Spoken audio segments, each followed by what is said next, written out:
So, let's talk about quantum physics. And I mean, really talk about it. The whole story, from the very beginning, all the way to what we understand today. Because here's the thing, most of us heard the word quantum at some point and immediately assumed it wasn't for us, that it lived somewhere between impossible mathematics and science fiction, that it was for people with PhDs, not for regular people sitting at home. But nobody ever told us that quantum physics has one of the most dramatic origin stories in all of science. We're talking over 100 years of history, multiple countries, bitter rivalries, a decades-long argument between two of the greatest minds who ever lived, and discoveries so strange that the scientists who made them couldn't even agree on what they meant. Before we jump in, I need to clear something up. When most people hear quantum physics, they picture Schrödinger's cat, or maybe some complicated equation on a chalkboard, or that thing from a movie where someone walks through a wall. But quantum physics isn't really about any of that. At its core, it's the answer to one simple question: what is the world actually made of at the very smallest level possible? And the answer, it turns out, is nothing like anyone expected. So, where do we even start? Well, let me take you back. Way back to a time when scientists thought they had already figured everything out. It's the late 1800s, and if you were a scientist in Europe right now, you were feeling pretty good about yourself. And honestly, you had every reason to. Over the past 2 centuries, science had gone on an extraordinary winning streak. Isaac Newton had figured out gravity and motion. His laws could predict where a cannonball would land, how planets moved around the sun, how the tides came in and went out. Everything mechanical, everything moving, everything falling. Newton's equations handled it perfectly. Then James Clerk Maxwell came along and figured out electricity and magnetism. He showed that light itself was just an electromagnetic wave. He wrote down 4 elegant equations that described every electrical and magnetic phenomenon ever observed. 4 equations for all of it. And on top of that, thermodynamics, the science of heat and energy, was working beautifully. Steam engines were being built, factories were running, the Industrial Revolution was happening, powered by physics that scientists understood completely. So by the 1890s, the mood in the scientific community was something close to satisfaction. Some historians believe that Lord Kelvin, one of the most respected physicists of the era, suggested that physics was essentially finished, that future scientists would just be adding more decimal places to numbers that were already known. The map, it seemed, was complete. But here's the thing. There were 2 small puzzles, 2 tiny, annoying problems that nobody could explain. And at the time, most scientists thought they were minor, just small gaps in an otherwise perfect picture. They were not minor. The first puzzle was something called blackbody radiation. Here's the idea. When you heat an object, any object, it glows. Heat a piece of metal gently and it glows red. Heat it more and it turns orange, then yellow, then white.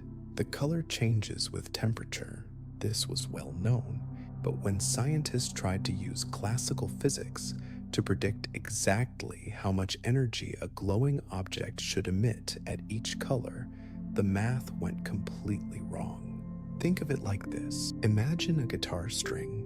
When you pluck it, it vibrates at specific frequencies, specific notes. It doesn't play every possible frequency at once. But classical physics was essentially predicting that a hot, glowing object should emit energy at every possible frequency simultaneously, and that the energy at short wavelengths, the high frequency end, should shoot up to infinity in a real physical object.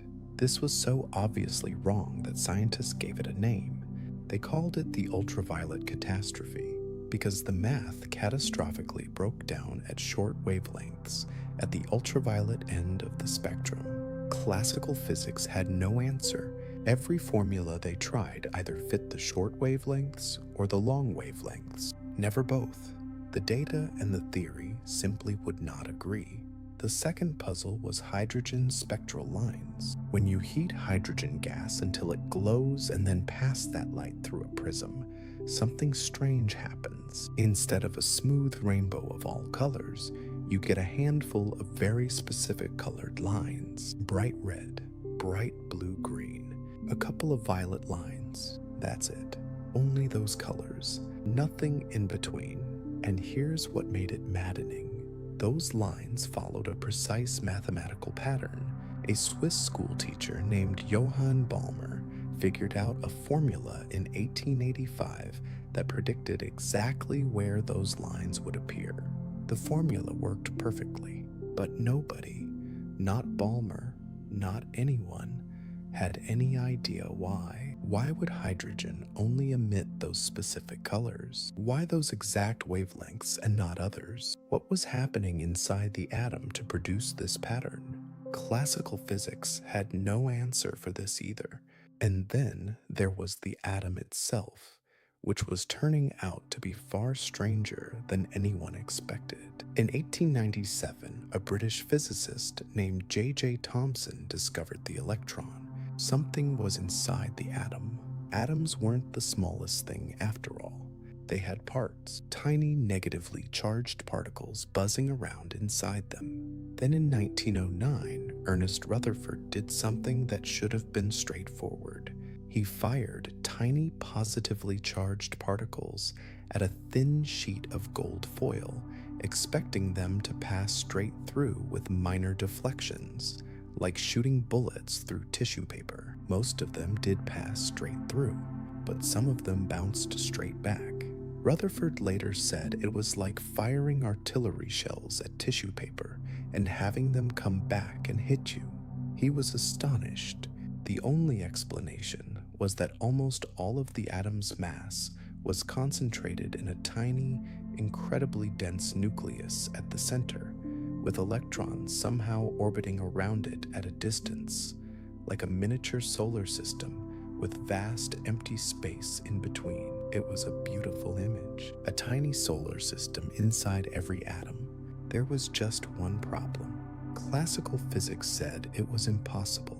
According to everything scientists knew about electromagnetism, an electron orbiting a nucleus should be constantly radiating energy, like a tiny antenna broadcasting a signal. As it lost energy, it should spiral inward, getting closer and closer to the nucleus until it crashed into it within a fraction of a second.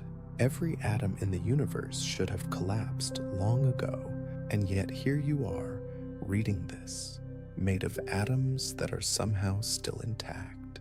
Classical physics could not explain why matter existed. It could not explain the colors hydrogen emitted. It could not explain the glow of a hot object without the math exploding to infinity.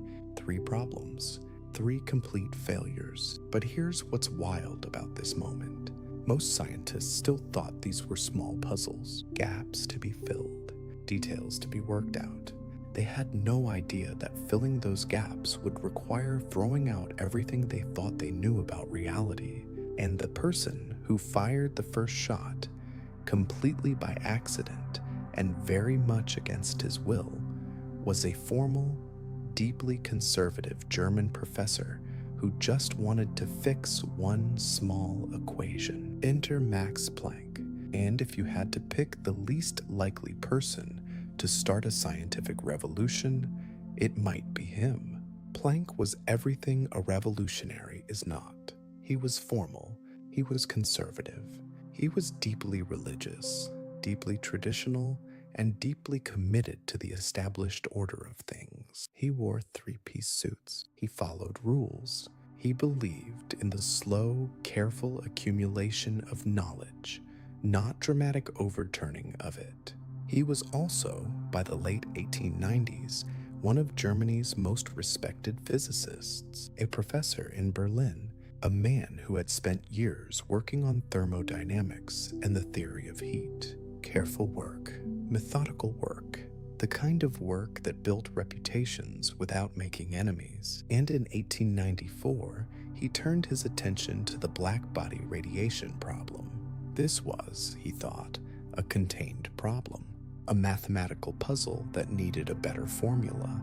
He wasn't trying to overturn classical physics. He was trying to complete it, to fill in a gap, to do what good professors do, tidy up the loose ends. He worked on it for 6 years. 6 years of trying every classical approach he could think of. 6 years of formulas that worked for long wavelengths but broke at short ones, or worked for short wavelengths but broke at long ones. 6 years of getting close but never quite there. And then, in October of 1900, something happened. Planck tried something he later described as an act of desperation. He had exhausted every sensible approach. Every mathematically respectable option had failed, so he did something that made him deeply uncomfortable. He worked backwards. He started with the experimental data, the actual measurements of how hot objects glow, and asked, what kind of formula would fit this data perfectly? He found one. It fit the data at every wavelength, short wavelengths, long wavelengths, all of it. The formula worked, but here's the thing. When Planck looked at what his formula was actually saying, when he tried to understand the physical assumption hiding inside it, he found something that made no sense to him whatsoever. The formula only worked if energy was not continuous. In classical physics, energy was like water. You could have any amount of it, a little, a lot, or anywhere in between. It flowed smoothly without gaps or jumps. This seemed obvious. This seemed like basic reality. But Planck's formula was saying something different. It was saying that energy came in discrete packets, fixed chunks, specific amounts, like coins rather than water. You can have 1 coin or 2 coins or 10 coins, but you cannot have 1.5 coins. Energy at the atomic level came in minimum units that could not be divided further. He called these units quanta, from the Latin word for how much, and he introduced a number, a tiny, almost incomprehensibly small number, to describe the size of these packets. We now call it Planck's constant, written as h. Its value is 6.626 × 10^34 joule seconds, a number so small that it makes quantum effects completely invisible at the scale of everyday objects, which is why nobody had noticed any of this before. On December 14, 1900, Planck presented his formula to the German Physical Society in Berlin. It is now considered the birthday of quantum theory. It was not celebrated as such at the time. Planck himself did not celebrate it. He presented his result with the tone of a man confessing to something embarrassing. He called quantization a purely formal assumption, a mathematical trick, something he had done out of necessity, not conviction. He genuinely believed that someone would come along soon and show how to derive the same result using classical physics, making his strange packet idea unnecessary.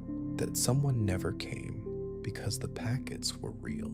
And deep down, in the way that careful scientists sometimes sense things before they can prove them, Planck knew it. He later wrote that from the day he introduced the quantum, he spent 12 years trying to fit it back into classical physics somehow. 12 years trying to undiscover what he had discovered. He never succeeded. But here's what makes Planck's story genuinely moving. It wasn't just the physics that weighed on him. His life was marked by a kind of extraordinary quiet tragedy that runs alongside his scientific legacy like a shadow. He lost his first wife in 1909. His eldest son, Carl, was killed in action during World War I in 1916. His twin daughters both died in childbirth, one in 1917, the other in 1919. His second son, Erwin, whom he was deeply close to, was executed by the Nazis in 1945 for his involvement in a plot against Hitler. And in the final years of his life, Planck's home was destroyed by Allied bombing. He lost almost everything. And yet the number he introduced in that Berlin lecture in 1900, that tiny, almost invisible h, is now carved into the foundation of all modern physics. It appears in the uncertainty principle. It appears in the energy levels of atoms. It appears in the equations governing lasers, semiconductors, MRI machines, and quantum computers. Every technology built on quantum mechanics carries Planck's constant inside it, quietly, like a signature. A deeply conservative man who wanted nothing more than to fix a small equation accidentally started the greatest revolution in the history of science, and he spent the rest of his life trying to take it back. But here's what's wild. 5 years after Planck introduced his desperate mathematical trick, a 26-year-old patent clerk in Bern, Switzerland, read about it. And instead of trying to put the quantum back in its box, he grabbed it and ran. Enter Albert Einstein. And before you picture the old man with the wild white hair and the famous tongue, forget that image for a moment. In 1905, Einstein was 26 years old. He was working a 6-day-a-week job at the patent office in Bern, Switzerland. He had no laboratory, no university position, no research funding, no colleagues to bounce ideas off. He wasn't even considered a particularly promising young physicist by the academic establishment.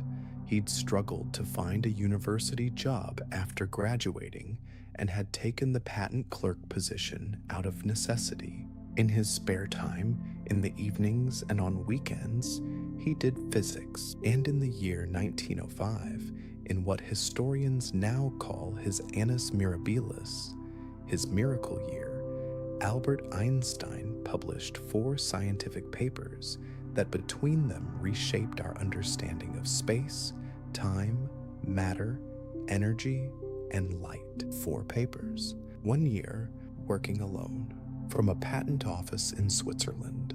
But the one we care about tonight, the one that would eventually win him the Nobel Prize, was about something called the photoelectric effect. And it started with a puzzle that had been bothering physicists for years. Here's the setup.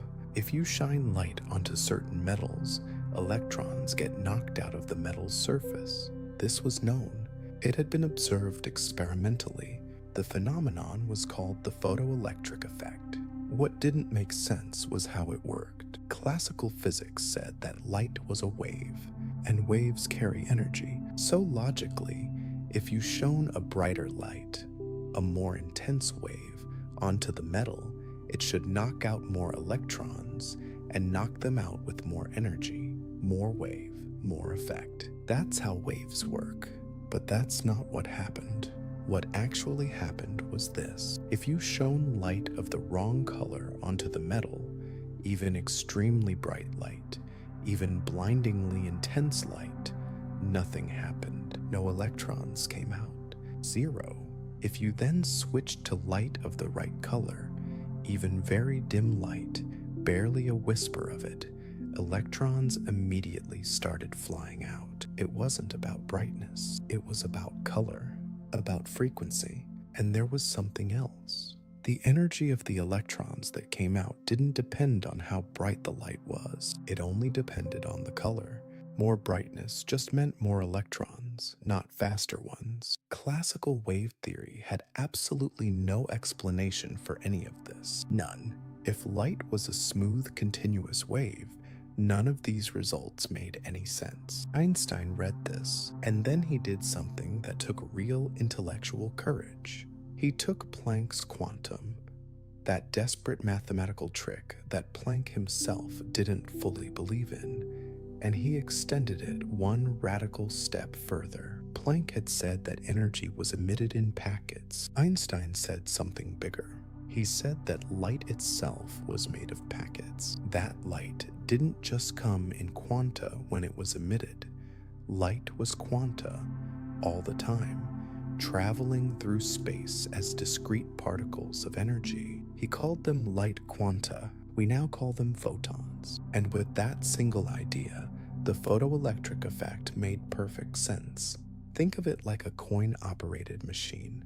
The machine only accepts coins of a certain value, say a dollar coin. It doesn't matter how many 50-cent pieces you feed it. They're the wrong denomination. The machine won't work. But give it $1 coin, just one, and it works immediately. Each photon is like a coin. Each metal has a minimum energy threshold, a minimum coin value, needed to knock out an electron. If the photons are the wrong frequency, they're the wrong denomination. It doesn't matter how many of them you shine at the metal. They simply don't have enough energy per packet to do the job. But photons of the right frequency, even just a few of them, each carry exactly enough energy. One photon, one electron knocked out. The effect is immediate. Brightness just means more photons. More coins in the slot, which means more electrons come out, but each electron gets the same energy per photon regardless of how many photons there are. It fit perfectly. Every aspect of the photoelectric effect explained completely. But here's the thing. Einstein wasn't just solving a practical puzzle. He was making a radical philosophical claim. He was saying that light, which Maxwell had shown so beautifully to be a wave, which produced interference patterns, which diffracted around obstacles in ways that only waves could, was also, at the same time, a particle. Not sometimes a wave and sometimes a particle. Both, always, simultaneously, wave and particle, together at once. This was deeply, profoundly disturbing to the physics community. It seemed like a contradiction. How could something be both a wave and a particle? Waves spread out. Particles are localized. Waves interfere with each other. Particles collide. They seemed like mutually exclusive categories. Einstein's answer, essentially, was, get used to it. Nature doesn't care about your categories. This idea, wave-particle duality, would turn out to be one of the deepest truths in all of quantum physics. Not a paradox to be resolved, a reality to be accepted. Now, 4 papers in 1905. We've talked about one. The others were special relativity, which rewrote our understanding of space and time. Brownian motion, which proved that atoms were real physical objects, not just mathematical conveniences. And the paper containing E. Wanchi MC2, showing that mass and energy are the same thing in different forms. Any one of these would have made Einstein famous. Together, they made him the most celebrated scientist since Newton. He was awarded the Nobel Prize in Physics in 1921. And here's a detail that surprises almost everyone. The Nobel Committee did not give him the prize for relativity. They gave it to him for the photoelectric effect paper, for explaining the quantum nature of light. That's the paper the Nobel Committee considered his most significant contribution.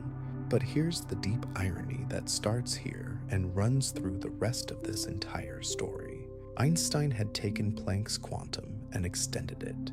He had helped build the foundations of quantum mechanics more than almost anyone else. But he hated what quantum mechanics was becoming. He hated the randomness. He hated the probability. He hated the idea that the universe, at its deepest level, was governed not by definite causes and effects, but by clouds of probability that only resolved when something was measured. God does not play dice, he famously said. He didn't mean it as a religious statement. He meant it as a physical one. He believed that the universe was fundamentally deterministic, that if you knew everything about a system, you could predict everything that would happen. The idea that nature was inherently random at its core was, to Einstein, not just wrong.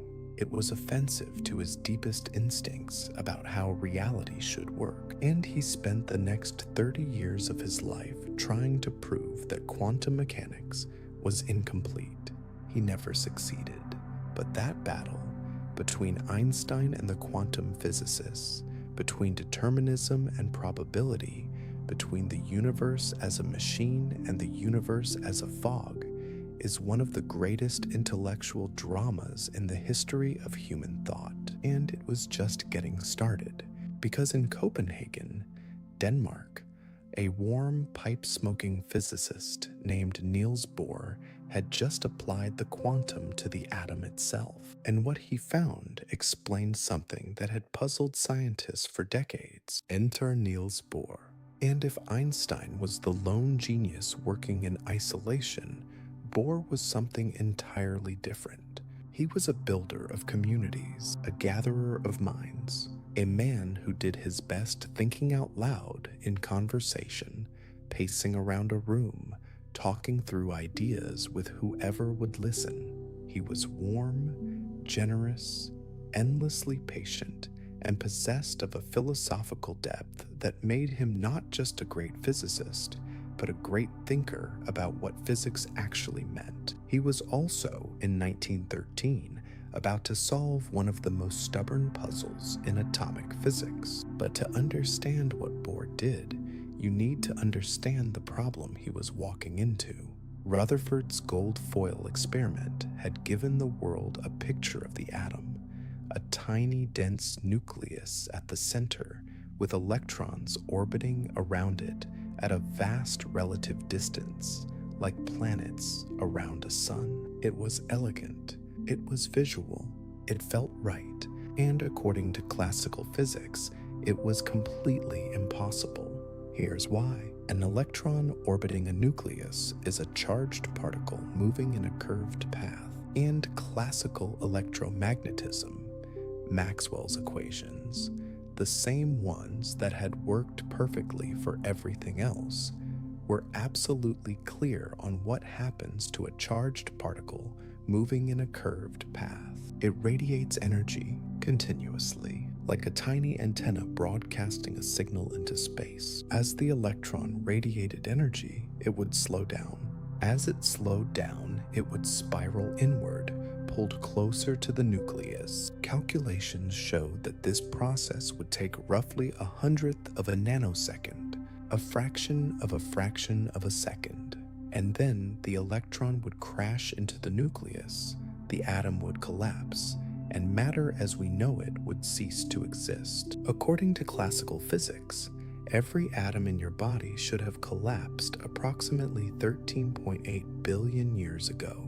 And yet, here you are. Clearly, something was wrong with the classical picture, but nobody knew what. And then there was still that second puzzle, hydrogen's spectral lines, those specific colors of light that hydrogen emitted when heated, that precise mathematical pattern that Balmer had described but nobody could explain. Why those colors? Why only those colors? What was happening inside the atom to produce that exact pattern and nothing else? Bohr looked at both problems together, and he made a leap. He decided that the rules governing electrons inside atoms were simply not the same as the rules governing objects in the everyday world. That classical physics, for all its power, did not apply at the atomic scale, and that the quantum ideas of Planck and Einstein, which had already shown that energy came in discrete packets, needed to be applied directly to the structure of the atom itself. His proposal was this: electrons in an atom cannot orbit at just any distance from the nucleus. They can only exist at specific fixed distances, specific energy levels, like rungs on a ladder. An electron can be on the first rung, or the second rung, or the third rung. but it cannot exist between rungs. There is no in-between. The space between energy levels is simply forbidden territory, and here is the crucial part.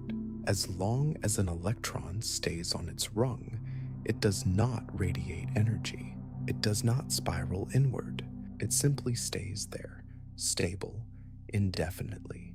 The catastrophic energy loss that classical physics predicted simply does not happen because the electron is not allowed to move to the positions between rungs where that loss would occur. Atoms are stable because electrons are confined to fixed energy levels, but electrons can move between rungs. If an electron absorbs exactly the right amount of energy, exactly the energy difference between two rungs, it jumps up to a higher rung, and when it jumps back down, it releases that energy as a photon of light, not a range of energies, not a smooth spread of colors, exactly the energy corresponding to that specific jump between those specific rungs, which means the light emitted by an atom is a direct map of its energy level structure. Each colored line in hydrogen's spectrum corresponds to a specific electron jump between specific rungs. The red line,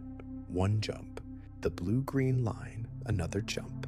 The violet lines, other jumps. The pattern Balmer had described mathematically in 1885 was, Bohr now showed, a direct consequence of the quantum structure of the hydrogen atom.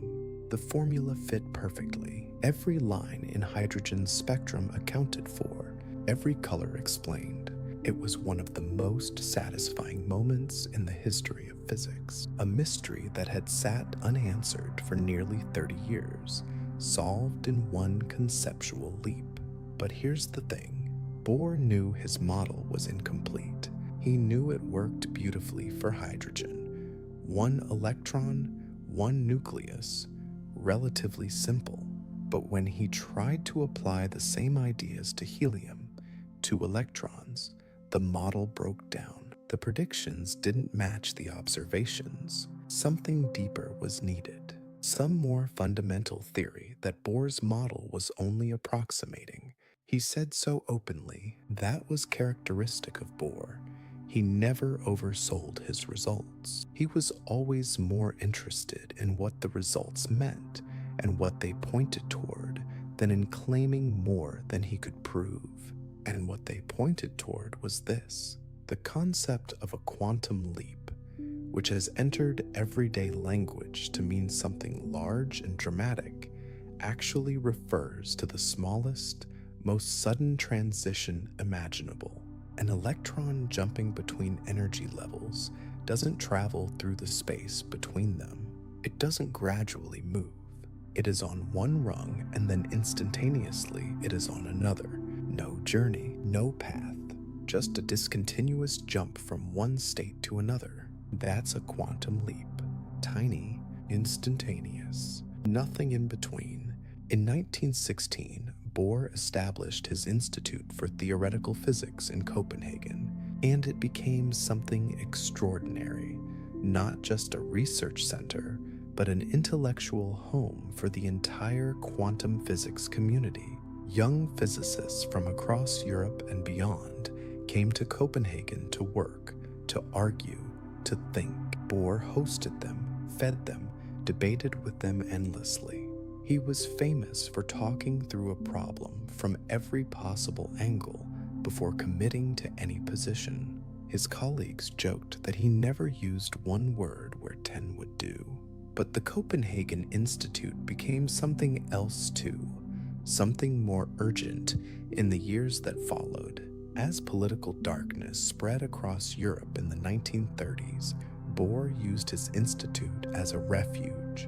Jewish scientists fleeing Nazi persecution found safety and support there. Bohr himself was half Jewish, and when Germany occupied Denmark in 1940, he eventually escaped to Sweden in a fishing boat before making his way to Britain and then to America. He never stopped thinking about what quantum mechanics meant, about what the equations were actually telling us about the nature of reality. Meanwhile, in 1924, a French physicist named Louis de Broglie added one more idea to the growing pile of quantum strangeness. If Einstein had shown that light, previously understood as a wave, could behave as a particle, then perhaps the reverse was also true. Perhaps particles, electrons, protons, atoms, could also behave as waves. De Broglie proposed that every particle has a wavelength associated with it. The wavelength depends on the particle's momentum. Large, fast objects have wavelengths so tiny they are completely undetectable. But small light particles like electrons have wavelengths large enough to matter, large enough to produce wave phenomena like interference and diffraction, matter waves. The idea that electrons weren't just particles orbiting a nucleus, they were waves wrapped around it. It was strange. It was beautiful. And it was about to give someone else exactly the tool they needed to build something far more powerful than Bohr's model. That someone was working in Germany. He was 23 years old, burning with ambition, and about to escape to a remote island in the North Sea to recover from hay fever and accidentally reinvent the foundations of physics. Enter Werner Heisenberg, and unlike Planck, who stumbled into revolution reluctantly, or Einstein, who worked in cheerful isolation, or Bohr, who built communities and talked through everything, Heisenberg attacked physics the way some people attack mountains, with urgency, with ambition, with the absolute conviction that the problem in front of him was solvable and that he was the person to solve it. He was 23 years old in the summer of 1925. He was brilliant in the way that makes other brilliant people slightly uncomfortable, and he was about to spend a few sleepless nights on a tiny island in the North Sea and come back with something that would change physics forever. But first, the problem he was trying to solve. By the mid-1920s, Bohr's model of the atom had been sitting at the center of quantum physics for over a decade, and despite its success with hydrogen, it was increasingly clear to everyone working in the field that it was a patchwork, a collection of rules grafted onto classical physics without any deeper justification. Use quantum rules here, classical rules there, and hope the combination gives you the right answer. For hydrogen, it worked. For anything more complicated, it didn't. Helium defeated it. More complex atoms defeated it. Even some properties of hydrogen itself, the precise intensities of its spectral lines, not just their positions, were beyond what the model could predict. Something was deeply wrong, not with the experimental data, with the theoretical foundation. The old quantum theory, as it came to be called, was a beautiful house built on sand. Everyone knew it.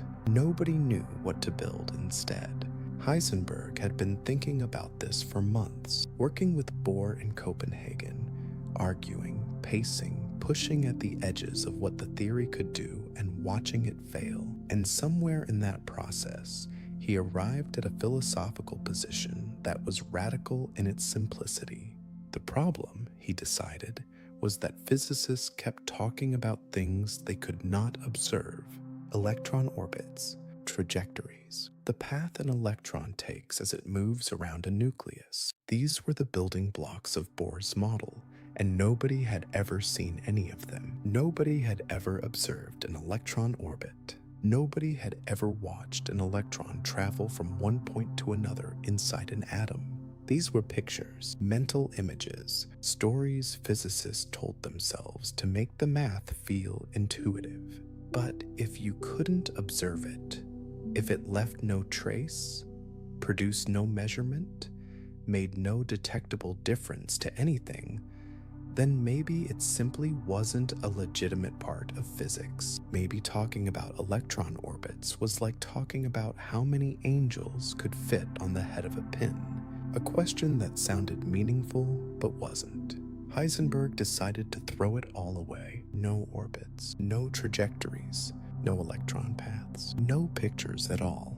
Start only from what could actually be measured: energy levels, transition frequencies, the intensities of spectral lines, and build a theory from those observables alone, without any underlying story about what the electron was doing between measurements. It was a brutally strict requirement, and it led him somewhere very strange. In June of 1925, Heisenberg developed a severe attack of hay fever.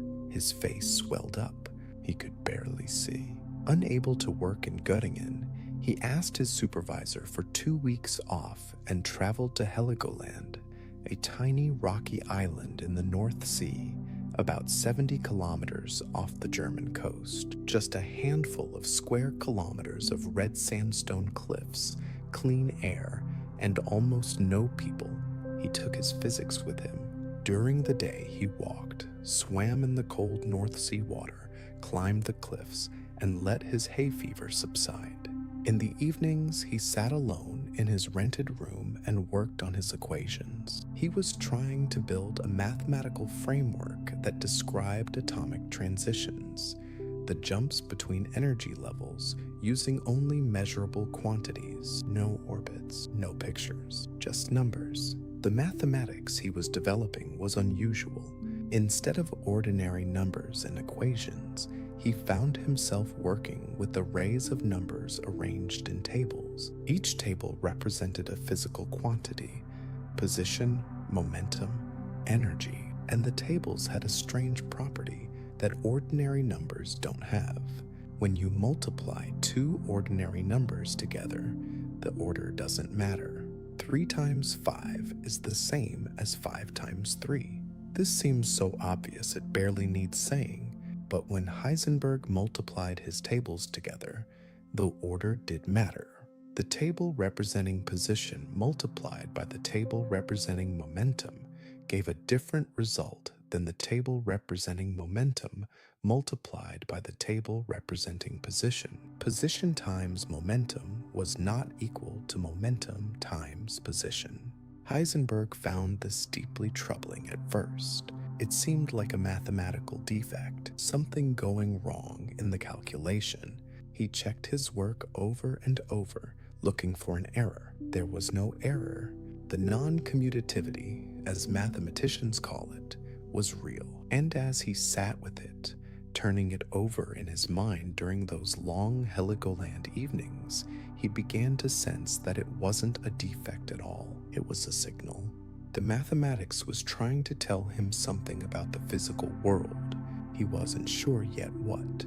In the early hours of the morning, somewhere around 3 o'clock, after hours of calculating, checking, and recalculating, Heisenberg realized that his framework was internally consistent. The energy values it produced were real numbers, as they had to be, since energies are real physical quantities. The mathematics was not just working, it was working in exactly the way it needed to work. He later wrote that he was so excited he could not sleep. He left his room, walked down to the rocky southern tip of the island, and climbed to the top of a jutting rock formation to watch the sun come up over the North Sea. He was holding, in his head, the first complete mathematical framework for quantum mechanics. When he returned to Göttingen and showed his work to his supervisor Max Born, Born stared at the strange tables of numbers and recognized them immediately. They were matrices, a mathematical structure that had been studied by pure mathematicians for decades, but had never found a major physical application. Heisenberg hadn't known that. He had reinvented matrix multiplication from scratch, driven purely by the physics. Born brought in a young mathematician named Pascual Jordan, and together the three of them, Heisenberg, Born, Jordan, spent the rest of 1925 developing the full framework. They called it matrix mechanics, a complete, mathematically rigorous theory of quantum phenomena built entirely from observable quantities with no electron orbits, no trajectories, no pictures at all. The reaction from the physics community was mixed, to put it gently. Most physicists found matrix mechanics extraordinarily difficult to work with. The mathematics was unfamiliar and abstract. You couldn't visualize what was happening. There were no intuitive pictures to hold on to. You just had these arrays of numbers multiplied together in non-commutative ways, producing predictions that matched experiment with remarkable accuracy. It worked. Physicists just didn't like how it felt. And that non-commutativity, position times momentum, not equaling momentum times position, kept nagging at people. What did it mean physically? Heisenberg had a mathematical result, but what was the universe actually saying? The answer to that question would come 2 years later, back in Copenhagen, in a form that would permanently change our understanding of what it means to know something about the physical world. But before that answer arrived, something extraordinary happened. Just months after Heisenberg published his matrix mechanics, while most physicists were still struggling to understand it, a completely different physicist, working from a completely different starting point, produced a completely different theory of quantum mechanics, one that was visual, intuitive, connected to classical physics in ways that felt familiar and beautiful, one that described exactly the same reality.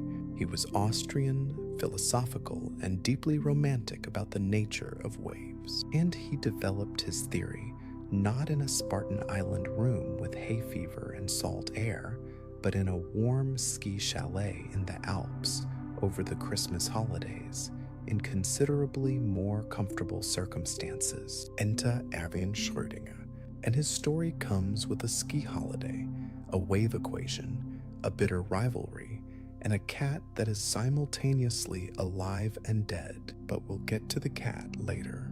First, the ski holiday. It's December 1925. Schrödinger is 38 years old, not a young prodigy burning with first-fire ambition like Heisenberg, but a mature, philosophically sophisticated Austrian physicist who had been doing solid, respected work for years without producing anything that would make history. He was aware of this. It bothered him in the quiet way that things bother people who are too professional to complain about them openly.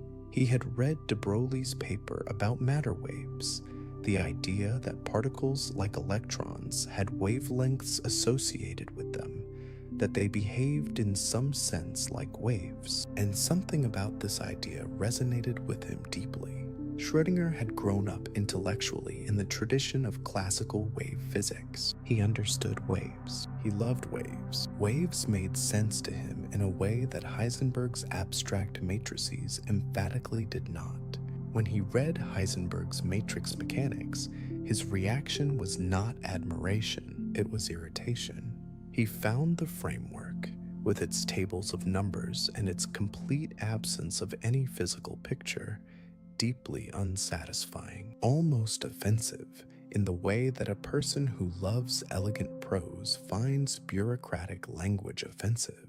The mathematics might work, but it gave you no sense of what was actually happening. No image, no wave, no story. Schrödinger believed there had to be a better way. And so, in late December 1925, he packed his bags, left his wife in Vienna, collected a girlfriend whose identity has never been definitively established by historians, and traveled to the mountain resort of Arosa in the Swiss Alps for the Christmas and New Year holidays. He took de Broglie's matter wave idea with him, and in that ski chalet, over roughly 2.5 weeks, surrounded by snow-covered mountains, Erwin Schrödinger derived one of the most important equations in the history of science, the Schrödinger equation. Now, what does it actually say? Without getting into the mathematics, here is the core idea. If electrons are waves, if de Broglie was right that matter has a wave nature, then there should be an equation that describes how those waves behave.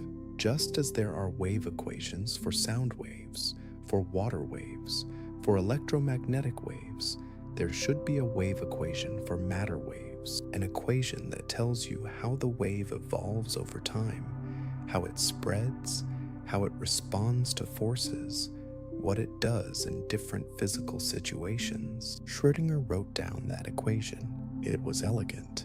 It was visual. It described a wave, something you could at least imagine, even if you couldn't see it. It connected naturally to classical physics, reducing to familiar classical results in the appropriate limits, and it produced predictions that matched experimental data with extraordinary precision. Physicists who had been struggling with Heisenberg's impenetrable matrices looked at Schrödinger's wave equation and felt something like relief. This they could work with. This felt like physics. But then came the question that Schrödinger had not fully resolved, a question that would haunt him for the rest of his life. What exactly is the wave? In classical wave physics, waves are always waves of something. Sound waves are waves of pressure. Water waves are waves of water surface displacement. Electromagnetic waves are waves of electric and magnetic fields, real physical things that exist in space and can be measured. So what is the Schrödinger wave a wave of? What physical substance is waving? Schrödinger's own answer was that the wave represented a kind of smeared out electron, that the electron wasn't really a point particle at all. It was genuinely spread out through space, distributed like a wave, and the wave was the electron. It was a beautiful idea, and it was wrong. The person who showed it was wrong was Max Born, the same Max Born who had recognized Heisenberg's matrices and helped develop matrix mechanics. Born looked at Schrödinger's wave equation and proposed a different interpretation, a deeply unsettling one. The wave, Born said, was not the electron itself. It was a probability wave, the square of the wave's amplitude at any given point in space, written mathematically as positu, gave the probability of finding the electron at that location if you looked for it, not the electron's actual position, the probability of finding it there. The electron didn't have a position until you measured it. Before measurement, it existed as a probability cloud, more likely to be found here, less likely to be found there, spread across space as a wave of possibilities. The moment you made a measurement, the wave collapsed to a single point. The electron was found somewhere specific, but before that measurement, the most honest thing you could say about where the electron was a map of probabilities. Think of it like a weather forecast map. A forecast doesn't tell you it will definitely rain at this exact spot at this exact time. It tells you there's a 70% chance of rain here, 30% there, 10% somewhere else. The forecast is a map of probabilities distributed across space. Schrödinger's wave function was exactly that, a probability forecast for a particle spread across space, telling you the odds of finding it in any given location. Schrödinger hated this interpretation with a passion that never left him.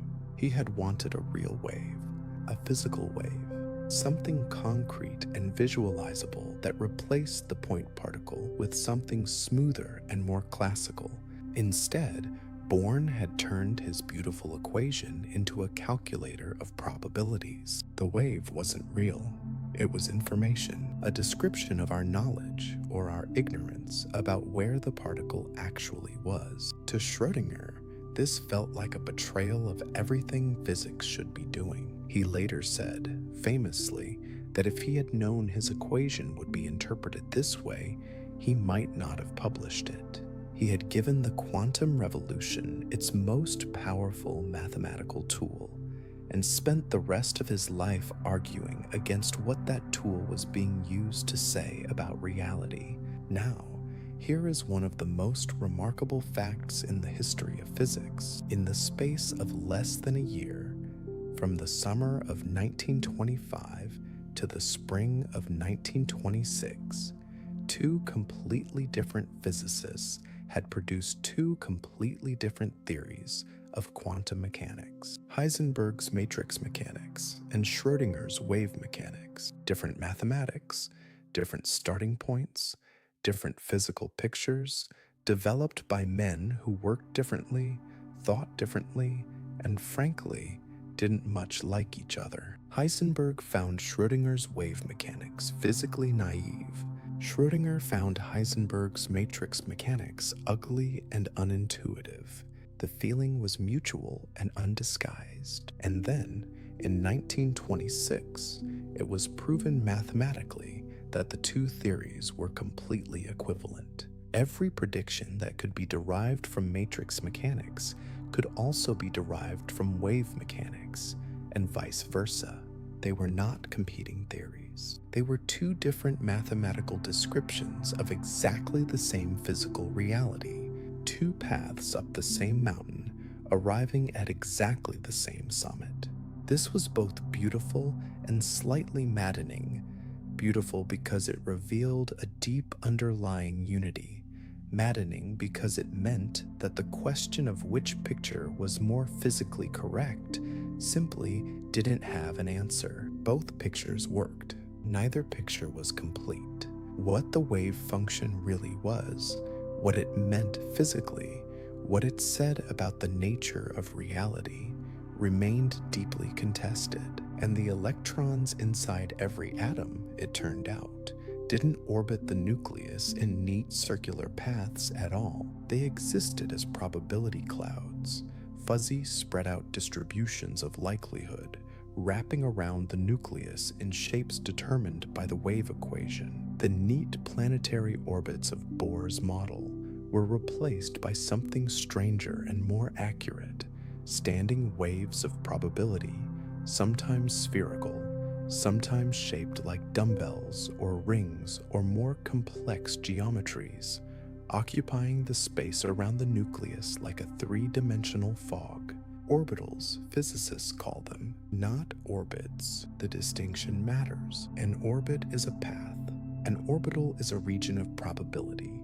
By early 1927, quantum mechanics had two complete mathematical frameworks and a set of experimental predictions that matched reality with astonishing precision. What it did not have was agreement on what it all meant. That argument was about to explode into the open, and it would do so at one of the most extraordinary gatherings of scientific minds in history, in Brussels in October 1927 at the 5th Solvay Conference, where Einstein was waiting. Before we get to Brussels and the greatest argument in the history of science, we need to stop and talk about something that came out of Heisenberg's matrix mechanics in 1927. Something that is probably the most famous idea in all of quantum physics. Something that is also almost universally misunderstood. The uncertainty principle. And here's the misunderstanding right at the start. Most people, when they hear about the uncertainty principle, assume it's about measurement, about the clumsiness of our instruments, the idea that when you try to measure a tiny particle, you inevitably disturb it. You have to bounce a photon off it to see where it is, and that photon kicks it and changes its speed, so now you don't know its speed anymore. Better instruments, the thinking goes, would reduce this problem. Perfect instruments would eliminate it entirely. That is not what the uncertainty principle says. Not even close. The uncertainty principle is not about measurement error. It is not about clumsy instruments. It is not about the limitations of human technology. It is a statement about the nature of reality itself, about what properties physical objects actually possess, independent of any measurement, independent of any observer, independent of any instrument, good or bad. Let Heisenberg explain it himself in plain language. It's 1927. Heisenberg is back in Copenhagen, working alongside Bohr. He has his matrix mechanics. He has the strange non-commutativity, position times momentum not equaling momentum times position. And he is trying to understand what this mathematical fact means for the physical world. What is the universe actually telling us when it insists that these two quantities don't commute? He starts with a thought experiment. Imagine you want to measure the position of an electron. To see where it is, you need to illuminate it, bounce something off it, detect the reflection. The smallest possible probe you can use is a single photon of light, but a photon carries momentum. When it bounces off the electron, it transfers some of that momentum to the electron, changing the electron's velocity in an unpredictable way. The more precisely you want to know the position, the shorter the wavelength of light you use, because shorter wavelengths give sharper position measurements. The more momentum each photon carries, and the more it disturbs the electron's motion. So far, this sounds like the clumsy instrument story, but here is where Heisenberg goes deeper. He realizes that this trade-off isn't just a practical limitation. It reflects something fundamental about what position and momentum actually are. The non-commutativity in his mathematics, the fact that position and momentum don't commute, means that these two quantities are not independent properties that a particle simultaneously possesses. They are complementary descriptions, and the more precisely one is defined, the less precisely the other can be defined, not because we disturbed it, but because a particle with a perfectly defined position simply does not have a well-defined momentum. And a particle with a perfectly defined momentum simply does not have a well-defined position. The fuzziness is not in our knowledge, it is in the particle itself. Think about it this way. Imagine you are trying to photograph a racing car. If you use a very fast shutter speed, a very brief exposure, you get a sharp, clear image of the car at one specific moment. Its position is well defined in the photograph, but because the exposure was so brief, the image gives you no information about how fast the car was moving or in what direction. The motion is frozen out. Now use a slow shutter speed, a long exposure. The car blurs across the frame. Now the photograph tells you something about its motion. You can see the direction, get a sense of the speed from the length of the blur, but the position is now smeared. You can't say exactly where the car was. Sharp position, blurry motion, sharp motion, blurry position. You cannot have both sharp at the same time. This is the analogy, but remember, for quantum particles, this is not just an analogy. It is not just a limitation of photographs or cameras. The particle genuinely does not possess both a sharp position and a sharp momentum simultaneously. There is no fact of the matter about both at once. The universe does not keep a secret record of the true values that we just can't access. The values simply do not both exist as definite quantities at the same time. Heisenberg expressed this mathematically as dex dp 1 tau 2. In plain language, the uncertainty in position multiplied by the uncertainty in momentum must always be greater than or equal to a fixed minimum value, half of the reduced Planck constant. The more you pin down one, the more the other spreads out. And there is a hard floor below, which the combined uncertainty cannot go, no matter what you do, no matter how good your instruments are. That floor is set by Planck's constant, that tiny number from 1900. And because Planck's constant is so extraordinarily small, the uncertainty principle has absolutely no noticeable effect on everyday objects. The uncertainty in the position of a thrown baseball, imposed by quantum mechanics, is so many billions of times smaller than any measurement we could ever make that it is for all practical purposes Zero. Quantum uncertainty vanishes at human scales, which is why Newton's laws still work perfectly for everything large enough to see. But at the scale of electrons and atoms, that floor is everything. It is why electrons don't spiral into the nucleus. They cannot be simultaneously confined to a tiny region of space and have near zero momentum. Confining them to a small space increases their momentum uncertainty, which means they have momentum, which means they have energy, which keeps them from collapsing. Quantum uncertainty is literally why atoms are stable, why matter holds together, why you exist. Now, Bohr had his own way of thinking about all of this, which was slightly different from Heisenberg's and in some ways deeper. Bohr called it complementarity. The idea was this: wave and particle are not contradictory descriptions of the same thing. They are complementary descriptions. Each is valid in the right experimental context. When you set up an experiment to measure wave properties, you get wave behavior. When you set up an experiment to measure particle properties, you get particle behavior. But you cannot set up a single experiment that measures both simultaneously. The experimental setup itself determines which aspect of reality you are accessing. Similarly, position and momentum are complementary. Energy and time are complementary. You can access one description with precision or the other, but not both at once. Reality is not hiding the other description from you. It genuinely does not have a single face that shows both simultaneously. Bohr's complementarity was philosophical as much as physical.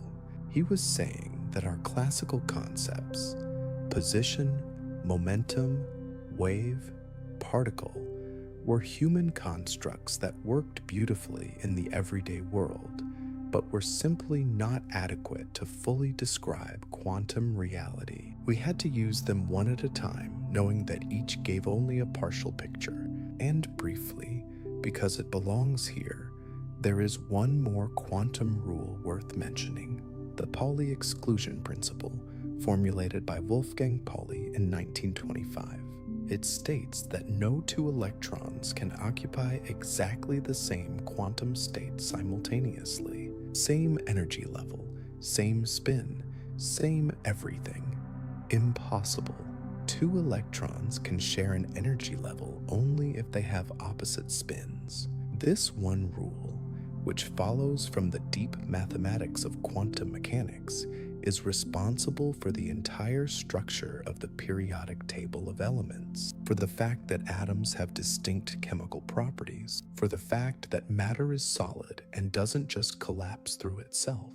The uncertainty principle, complementarity, the exclusion principle. By 1927, quantum mechanics had accumulated a set of ideas about reality that were profoundly, irreducibly strange. And they all pointed in the same direction, toward a universe that was not deterministic, not clockwork, not a machine running on fixed tracks where everything that would ever happen was in principle predictable from the initial conditions, toward a universe that was, at its deepest level, genuinely probabilistic, where nature gave odds, not certainties, where the most complete possible description of a physical system still only told you the chances of various outcomes, not which outcome would actually occur. Einstein, sitting in Berlin, reading all of this, was not happy.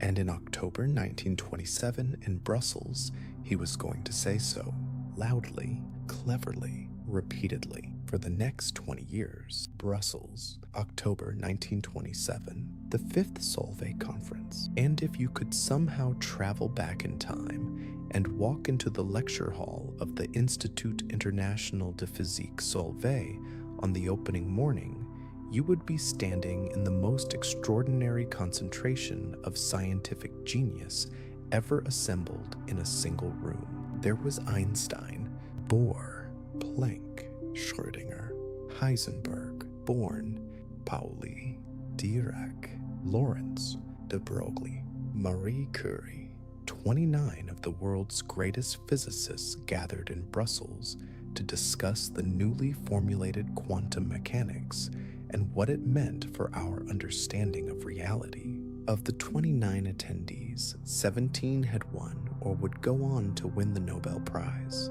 A photograph was taken of the group. It is probably the most famous photograph in the history of science. And if you look at it, you can see Einstein and Bohr seated near each other, Einstein looking thoughtful and slightly skeptical, Bohr looking engaged and philosophical. Two men who admired each other enormously.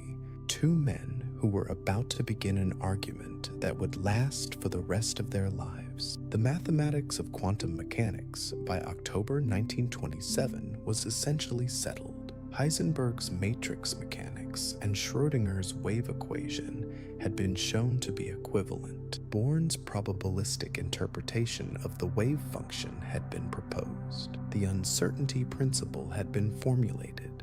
The theory was mathematically complete, internally consistent, and extraordinarily accurate in its predictions. The question on the table in Brussels was not whether quantum mechanics worked.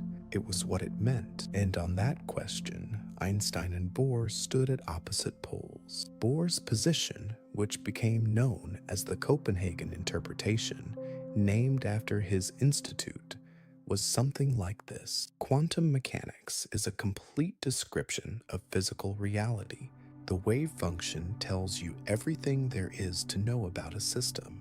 Before measurement, physical quantities like position and momentum simply do not have definite values, not because we don't know them, but because they don't exist. The act of measurement brings a definite value into existence. Asking what the electron was doing before you measured it is not a meaningful question because there is no answer.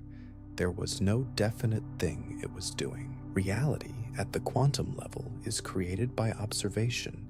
Einstein's position was the opposite, and he held it with quiet, immovable conviction. The universe, he believed, was real and definite, independent of any observer. Physical quantities had definite values whether or not anyone was measuring them. If quantum mechanics said otherwise, if it genuinely claimed that an electron had no definite position before measurement, then quantum mechanics was incomplete. There were hidden variables, deeper layers of reality that the theory wasn't capturing. A more complete theory, when found, would restore the determinism and definiteness that Einstein believed were fundamental features of any acceptable physics. God does not play dice, he said. The universe was not a casino. It ran on definite causes, producing definite effects, even if the causes were currently hidden from us. Bohr's response, delivered with characteristic patience and philosophical depth, was essentially, you are assuming that the universe must conform to your intuitions about how reality should work. It doesn't have to. The evidence says it doesn't.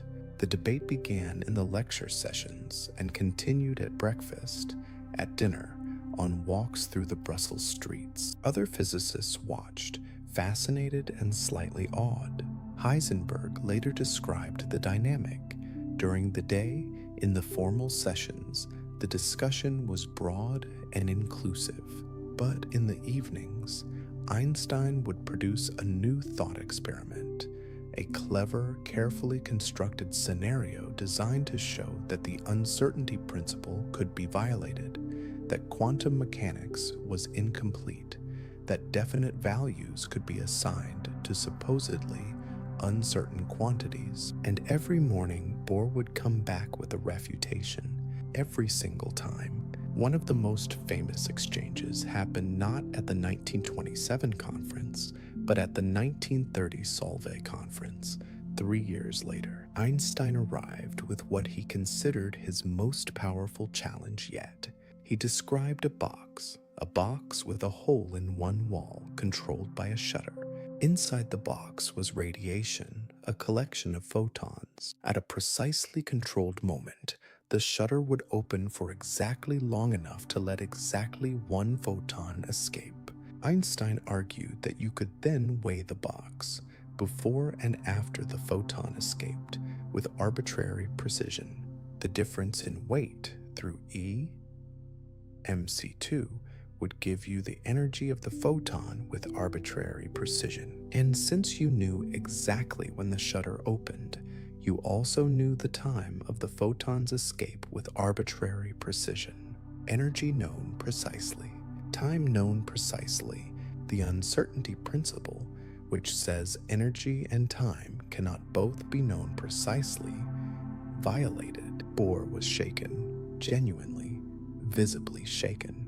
Other physicists who were present later recalled that he spent the entire evening going from person to person, troubled and agitated, saying that Einstein's argument couldn't be right, that it mustn't be right, but unable immediately to say why. He walked through the Brussels streets that night, turning the problem over and over, and sometime during that night, he found the answer.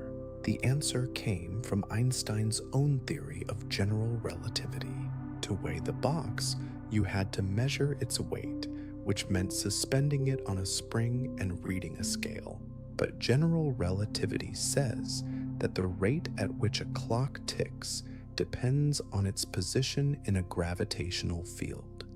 A clock higher up in a gravitational field ticks slightly faster than one lower down. When the photon escapes and the box moves on its spring in response to the change in weight, the clock inside the box, the clock controlling the shutter, moves up or down in the gravitational field. This introduces an uncertainty in the time measurement, and when Bohr worked through the mathematics carefully, the uncertainty introduced was exactly enough to preserve the uncertainty principle. Einstein had tried to use general relativity to defeat quantum mechanics. Bohr had used general relativity to save it. When Bohr presented his argument the next morning, Einstein had no response. He accepted it. He never claimed that particular thought experiment worked again, but he didn't give up. He never gave up. In 1935, Einstein collaborated with two colleagues, Boris Podolsky and Nathan Rosen, on a paper that represented perhaps his most sophisticated attack on quantum mechanics. The paper was 4 pages long.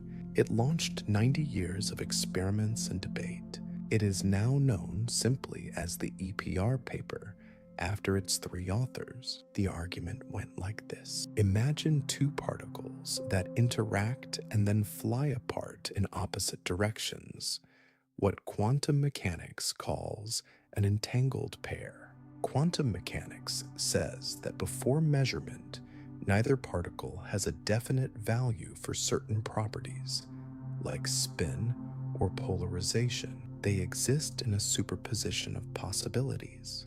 But here's the thing. The 2 particles are connected.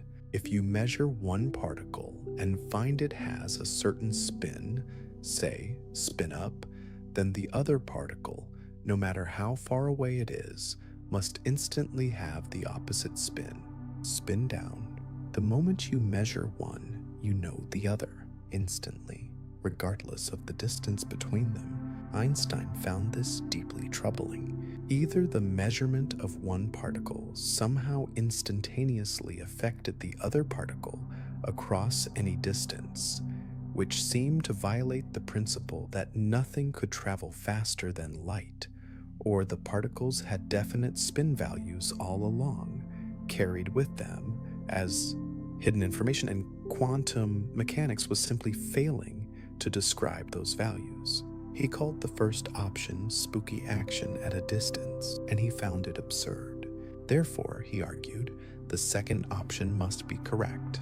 The particles had definite properties all along. Quantum mechanics was incomplete. Schrödinger read the EPR paper and responded with his own contribution to the debate, one of the most famous thought experiments in the history of science. He imagined a cat. The cat is placed in a sealed box with a tiny amount of radioactive material. If the radioactive atom decays, a quantum event governed by probability, a mechanism triggers and releases poison gas, killing the cat. If it doesn't decay, the cat lives. After 1 hour, according to quantum mechanics, the radioactive atom is in a superposition.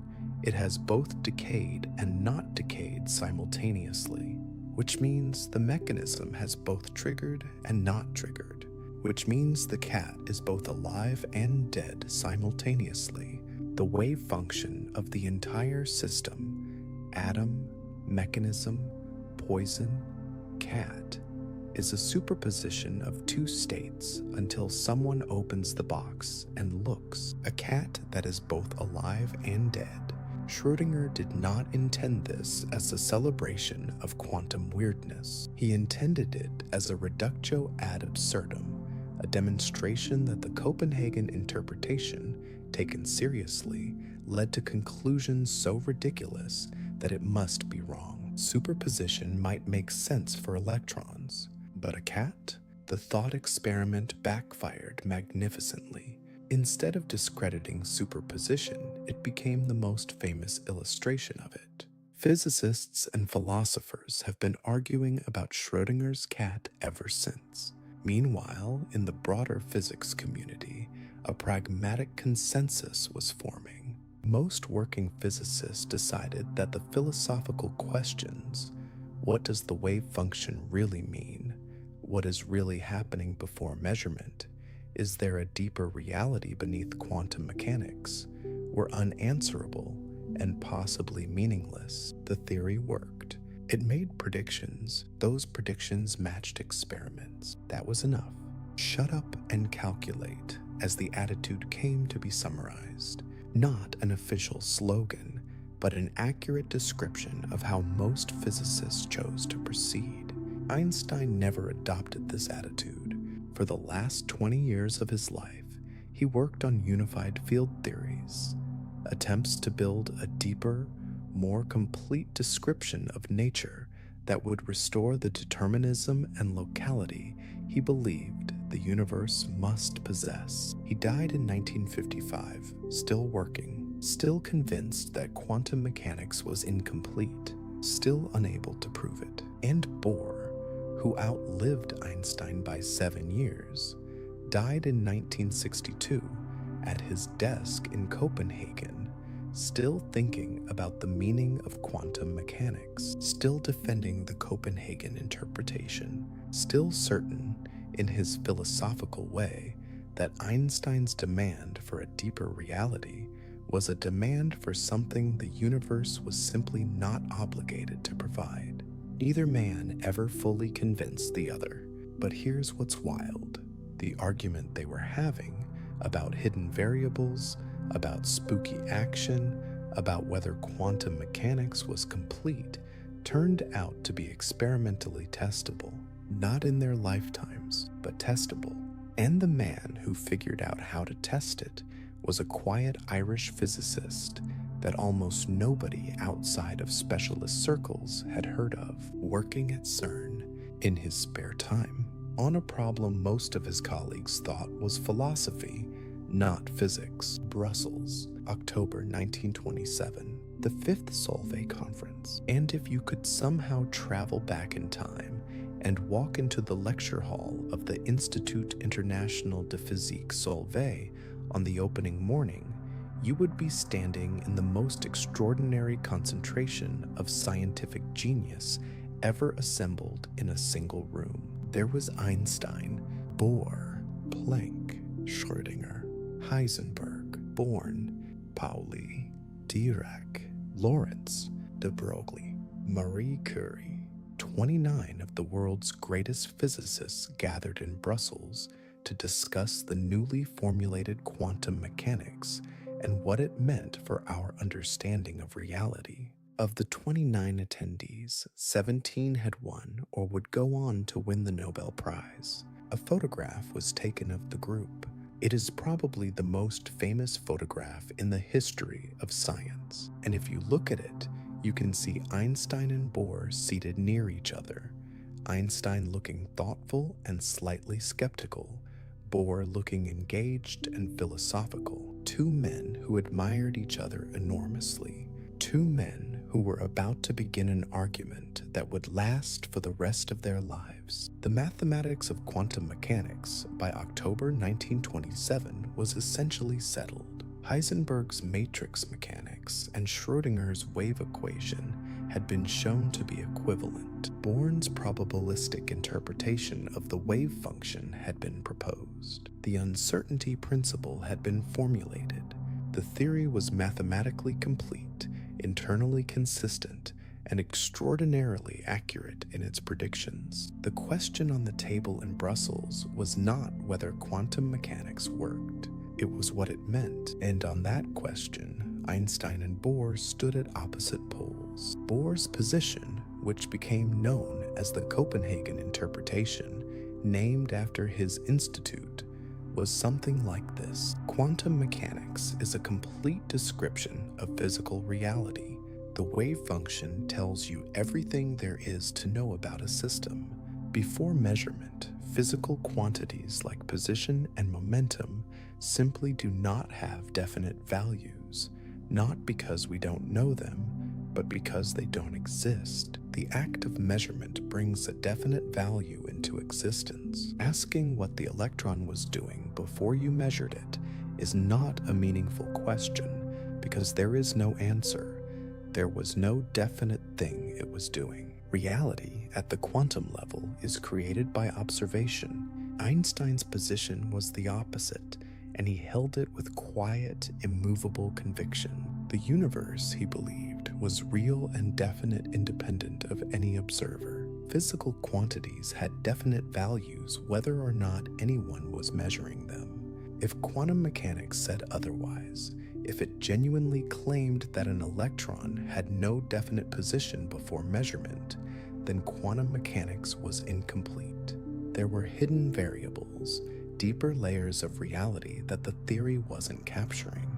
A more complete theory, when found, would restore the determinism and definiteness that Einstein believed were fundamental features of any acceptable physics. God does not play dice, he said.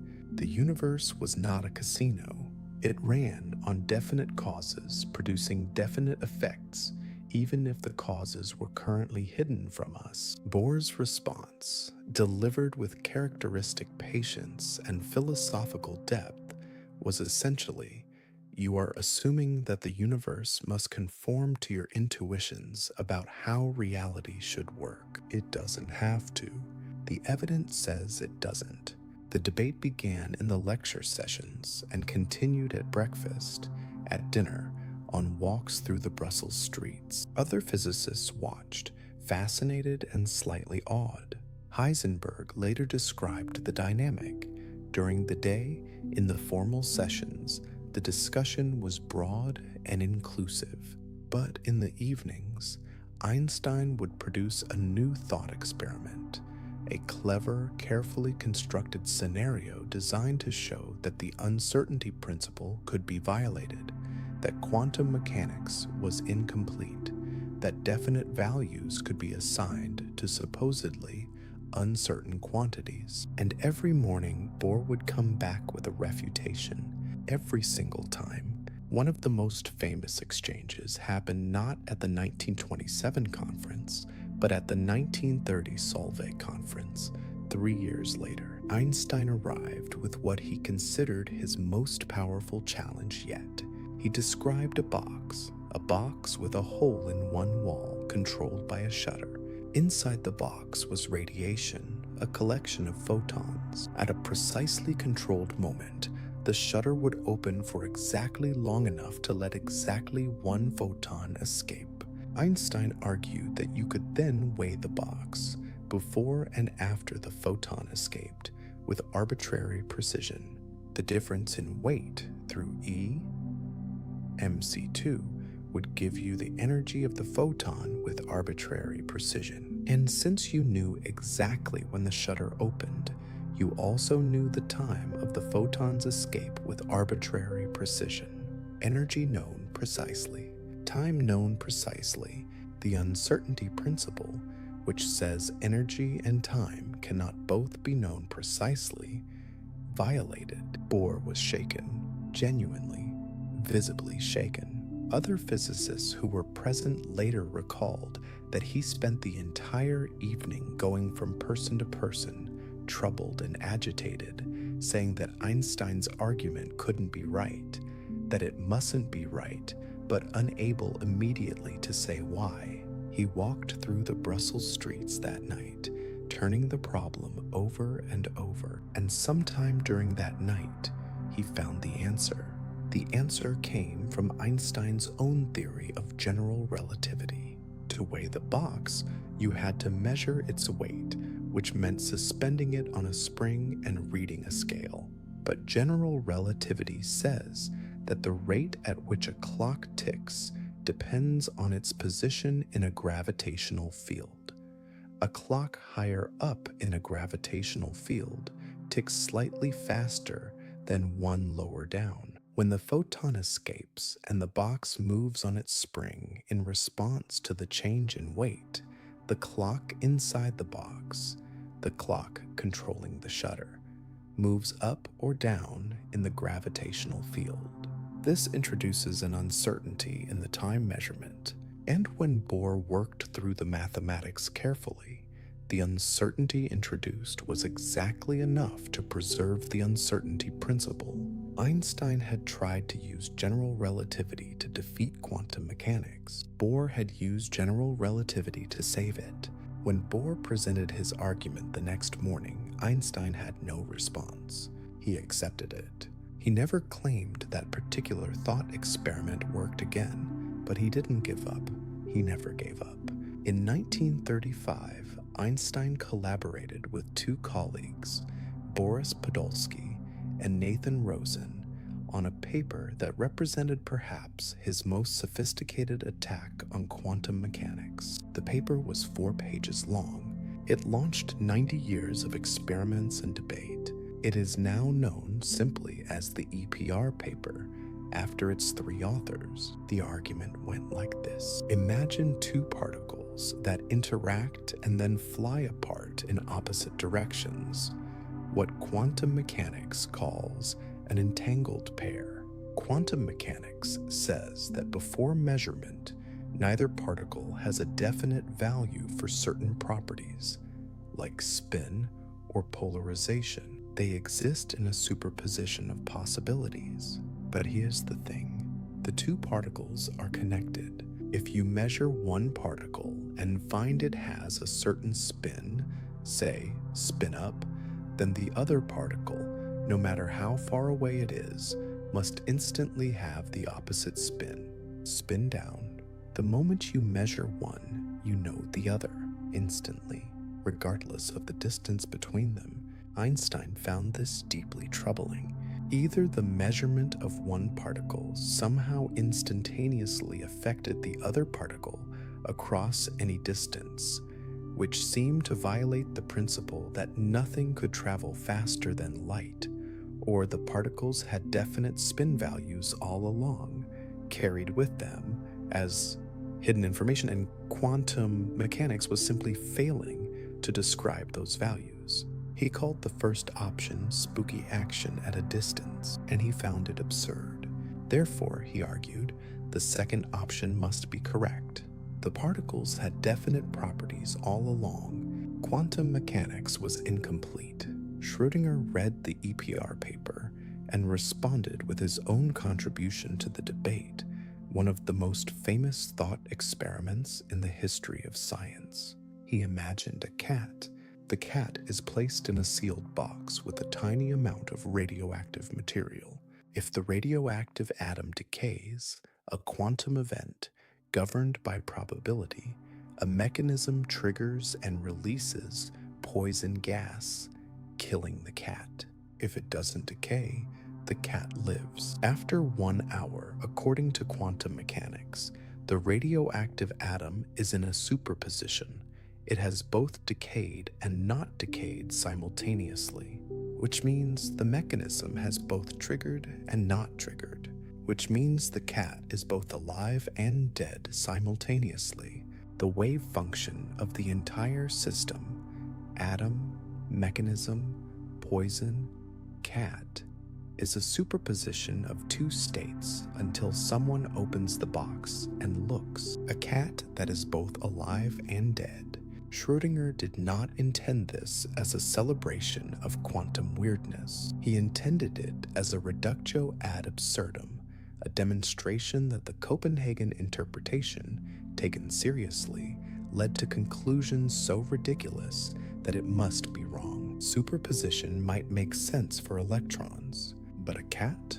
The thought experiment backfired magnificently.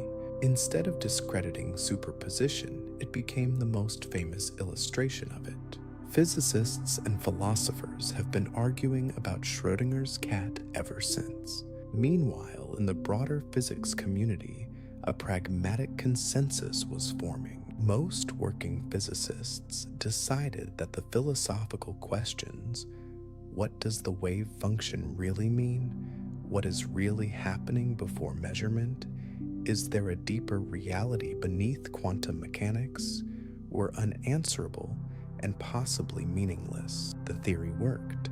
It made predictions. Those predictions matched experiments. That was enough. Shut up and calculate, as the attitude came to be summarized. Not an official slogan, but an accurate description of how most physicists chose to proceed. Einstein never adopted this attitude. For the last 20 years of his life, he worked on unified field theories, attempts to build a deeper, more complete description of nature that would restore the determinism and locality he believed the universe must possess. He died in 1955, still working, still convinced that quantum mechanics was incomplete, still unable to prove it. And Bohr, who outlived Einstein by 7 years, died in 1962 at his desk in Copenhagen, still thinking about the meaning of quantum mechanics, still defending the Copenhagen interpretation, still certain in his philosophical way that Einstein's demand for a deeper reality was a demand for something the universe was simply not obligated to provide. Neither man ever fully convinced the other, but here's what's wild. The argument they were having about hidden variables, about spooky action, about whether quantum mechanics was complete, turned out to be experimentally testable, not in their lifetimes, but testable, and the man who figured out how to test it was a quiet Irish physicist that almost nobody outside of specialist circles had heard of, working at CERN in his spare time, on a problem most of his colleagues thought was philosophy, not physics. Enter Richard Feynman, and after Planck's quiet tragedy, Einstein's stubborn idealism, Heisenberg's cliff-climbing intensity, Schrödinger's philosophical melancholy, and Dirac's otherworldly silence, Feynman arrives like someone opened a window. He was loud. He was funny. He played bongo drums in Brazilian samba bands. He picked locks and cracked safes at Los Alamos during the Manhattan Project, not because he needed to, but because he found it entertaining and slightly wanted to prove he could. He gave lectures that people attended not just to learn physics, but because the experience of watching him think out loud was genuinely, uncommonly joyful. He believed, with complete sincerity, that if you couldn't explain something simply, you didn't really understand it. And he spent his entire career proving that the most complicated ideas in physics could be explained, if not simply, then at least compellingly. He was also, by widespread agreement among his peers, one of the most purely talented theoretical physicists of the 20th century. But before the fame and the bongo drums and the lectures that people still watch on YouTube decades later, before all of that, there was Los Alamos, and there was Arlene. Arlene Greenbaum was Feynman's first wife. They had been together since high school. She was bright, creative, unconventional, the kind of person who matched Feynman's energy and refused to be intimidated by his intelligence. He adored her completely. She had tuberculosis. In the 1940s, tuberculosis was not necessarily a death sentence, but it was serious, and it was contagious, and it shaped everything about their life together. When Feynman went to work on the Manhattan Project at Los Alamos in 1943, Arlene was in a sanatorium in Albuquerque, 100 miles away. He visited her on weekends when he could borrow a car. They wrote letters constantly, playful, coded, teasing letters that drove the Los Alamos censors to distraction because Feynman kept including puzzles and ciphers just to see what the censors would do. Arlene died in June 1945, 6 weeks before the first atomic bomb was tested at Trinity. Feynman was 27 years old. He later described working through his grief by throwing himself into physics with an almost manic intensity. He couldn't stop. If he stopped, he had to feel things he wasn't ready to feel. So he calculated, and what he was calculating in the years after the war was a solution to one of the most stubborn problems in theoretical physics. The problem was quantum field theory. By the late 1940s, physicists understood that quantum mechanics needed to be combined properly with special relativity, not just for single particles, as Dirac had done, but for fields. For the quantum description of light and matter interacting, electrons emitting and absorbing photons, photons creating and annihilating particle-antiparticle pairs, the full quantum theory of electromagnetism. This theory existed in rough form. It was called quantum electrodynamics, QED, and it was a disaster, not because it gave wrong answers, because it gave infinite ones. When physicists tried to calculate precise quantities, the exact energy of an electron in a magnetic field, for instance, the mathematics produced infinities. The answers diverged. Numbers that should have been finite came out as infinity, which is physically meaningless. The theory was predicting nonsense. This was deeply embarrassing. Everyone knew QED was on the right track. Its basic structure seemed correct, but as soon as you pushed it to higher precision, the infinities appeared and wrecked everything. Several physicists worked on this problem simultaneously in the late 1940s. Julian Schwinger in America, Shinichiro Tomonaga in Japan, and Richard Feynman, also in America, but working in a completely different way from Schwinger, using methods that initially struck other physicists as almost improvisational. The solution, developed independently by all three and shown to be equivalent, was called renormalization. The infinities in QED could be systematically absorbed into the definitions of physical quantities, the electron's mass and charge, leaving finite, meaningful, calculable predictions for everything else. It was mathematically sophisticated and, to some physicists, philosophically uncomfortable, but it worked. And in Feynman's hands, it came with something nobody else had produced: a visual language. Feynman diagrams. Here is the core idea. In quantum mechanics, you cannot simply say a particle travels from point A to point B.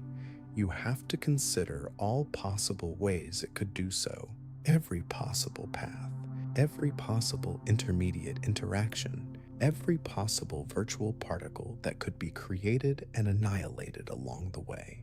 Reality at the quantum level is the sum of all possibilities, each weighted by a mathematical amplitude.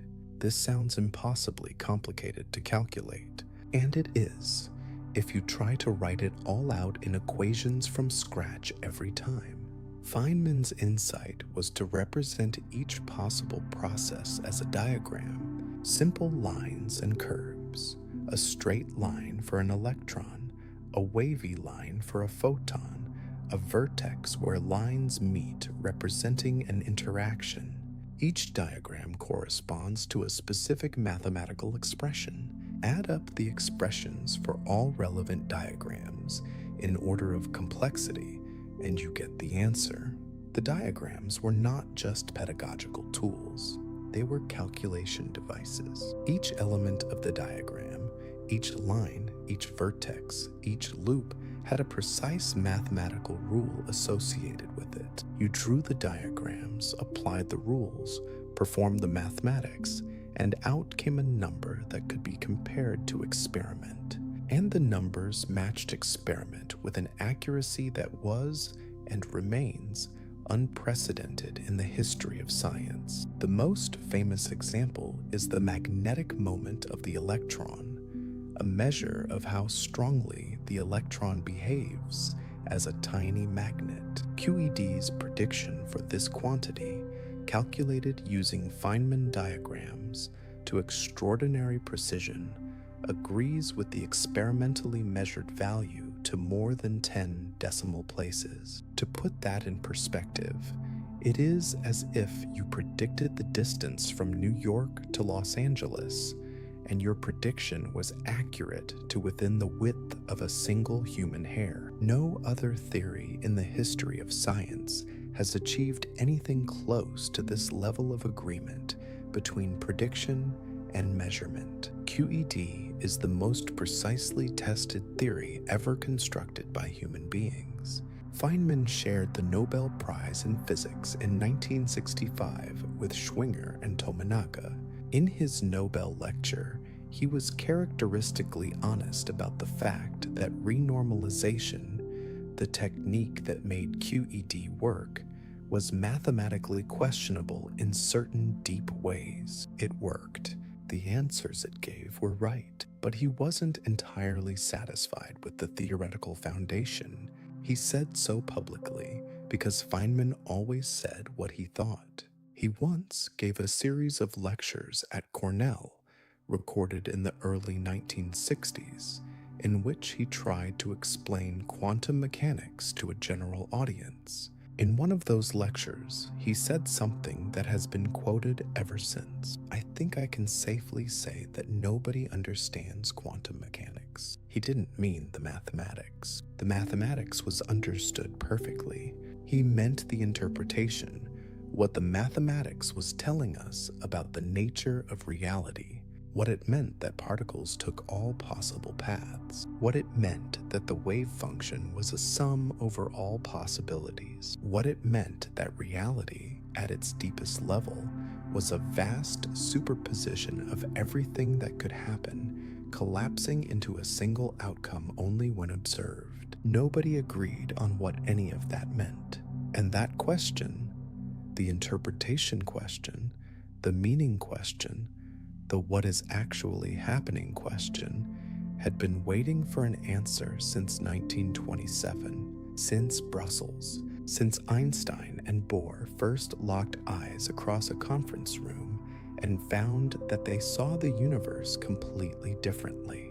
The mathematics was done, QED was done. The most accurate theory in history was built and tested and confirmed, but the argument about what it all meant, about whether quantum mechanics was complete, about spooky action, about hidden variables, that argument was still alive, still unresolved, still waiting for someone to find a way to test it experimentally rather than just debate it philosophically. That someone was already thinking about it, quietly, at CERN, in his spare time. Enter John Stuart Bell.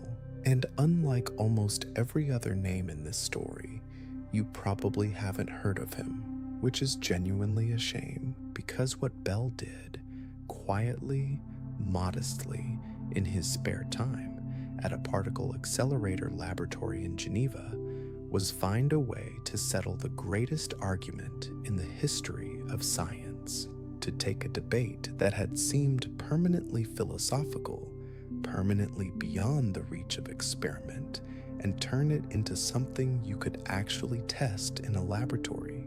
He was Irish, born in Belfast in 1928. He had grown up in modest circumstances.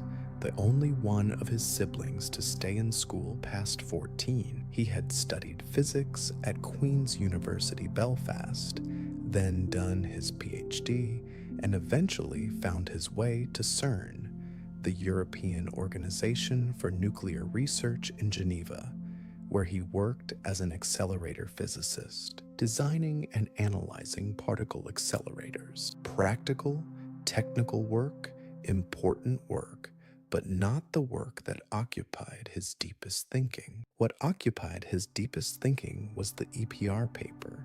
Einstein's 1935 argument had never been properly resolved. Bohr had responded to it, but many physicists felt his response was more philosophical than conclusive. The core question remained open. Were there hidden variables, deeper layers of reality carrying definite values for all quantum properties, values that quantum mechanics simply wasn't describing? Or was quantum mechanics genuinely complete and the universe genuinely non-local in the way EPR seemed to imply? Most physicists had decided this was an unanswerable question and moved on. Bell had not moved on. In 1964, working during a sabbatical year from his accelerator duties, Bell published a paper in a small journal called Physics. The paper was 4 pages long. Its title was On the Einstein-Podolsky-Rosen Paradox. It was not widely read at first. It would eventually become one of the most cited papers in the history of physics. What Bell had done was something seemingly simple but actually profound.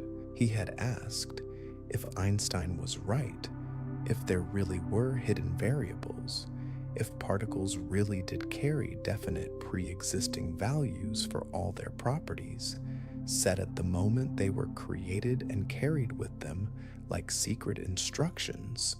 What would that predict for the results of certain measurements? And crucially, would Esamom all Rakishoraser?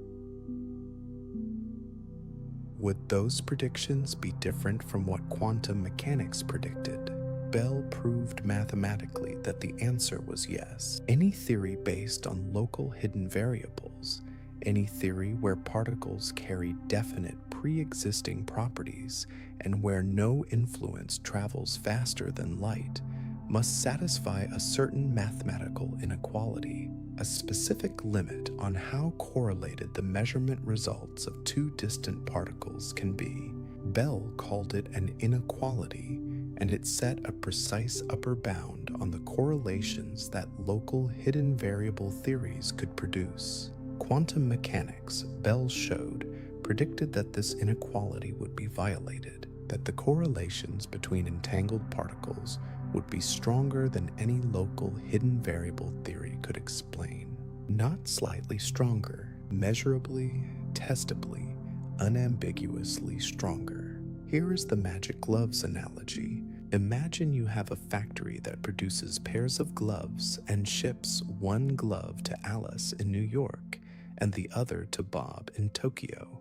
When Alice opens her package and finds a left glove, she instantly knows Bob has the right glove. No mystery there. The gloves were made as a matching pair, with their handedness determined at the factory. The information was always there, encoded in the gloves from the moment they were made. This is the hidden variable picture. The gloves always had definite properties. We just didn't know them until we looked. Now imagine something different. Imagine that the gloves don't have a definite handedness until someone looks at them. They exist in a superposition, neither left nor right, until the moment of observation. And yet, the instant Alice observes her glove and finds it left-handed, Bob's glove, no matter how far away, instantly becomes right-handed. Not because of any signal sent from Alice to Bob, not because of any pre-existing instruction in the gloves, but because the 2 gloves are entangled, connected in a way that transcends the space between them. This is what quantum mechanics says happens. And Bell showed that the two scenarios, hidden variables versus genuine quantum entanglement, make different, measurable predictions for the statistics of many repeated measurements. If you measure enough glove pairs in enough different orientations, the numbers will tell you which picture is correct. The hidden variable picture, intuitive, classical, Einstein-approved, predicts correlations that satisfy Bell's inequality. The quantum mechanics picture, strange, non-local, Bohr-approved, predicts correlations that violate it. Nature had to choose one or the other, and now, for the first time, you could ask nature which one it chose. The experiments began in the early 1970s. John Clauser in California performed the first serious experimental test of Bell's inequality using entangled photons. His results favored quantum mechanics, but there were loopholes, technical issues with the experimental setup that meant the result wasn't completely conclusive. Then, in 1982, a French physicist named Alain Aspect and his team at the Institut d'Optique in Paris performed a much more sophisticated experiment. They created pairs of entangled photons and measured their polarizations, a quantum property analogous to spin, while the photons were in flight, separated by significant distances. They changed the measurement settings randomly during the flight of the photons, closing the loophole that had plagued earlier experiments. The results were unambiguous. Bell's inequality was violated, exactly as quantum mechanics predicted. The correlations between the entangled photons were stronger than any local hidden variable theory could explain. Einstein's hidden variables were ruled out. The universe was not secretly deterministic beneath the quantum surface. The particles had not been carrying hidden instructions all along. The universe was, in Bell's language, non-local. The two entangled photons were connected across space in a way that had no classical explanation. What happened to one was instantaneously reflected in the other, regardless of the distance between them. But here, and this is crucial, here is what entanglement does not mean. It does not mean that information travels faster than light. It does not mean you can use entangled particles to send a signal instantaneously across the universe, because the results of quantum measurements are random. Alice gets a random result when she measures her photon. Bob gets a random result when he measures his. The correlation between their results, the fact that the results are related in a specific way, only becomes apparent when they compare notes later through ordinary communication that cannot exceed the speed of light. The non-locality is real. The spooky connection is real, but it cannot be used to transmit information. Einstein's special relativity, the prohibition on faster-than-light signaling, remains intact. Over the following decades, experiments testing Bell's inequality became more and more sophisticated. Loopholes were closed one by one. In 2015, a team in the Netherlands performed the first genuinely loophole-free Bell test, an experiment with no remaining technical escape routes for hidden variable theories. The result was the same. Quantum mechanics won. In 2022, the Nobel Prize in Physics was awarded jointly to Alain Aspect, John Clauser, and Anton Zeilinger for their experimental work on entangled photons and the violation of Bell's inequalities. John Stuart Bell himself had died in 1990 of a sudden cerebral hemorrhage at the age of 62. He never knew that his quiet 1964 paper would eventually be recognized as one of the most important works in the history of physics. He never received a Nobel Prize because the Nobel Prize is not awarded posthumously. but his theorem stands, and what it says about the universe is something that Einstein never accepted, and that we are still, in some deep philosophical sense, trying to fully absorb. The universe is non-local. Particles that have interacted remain connected across any distance.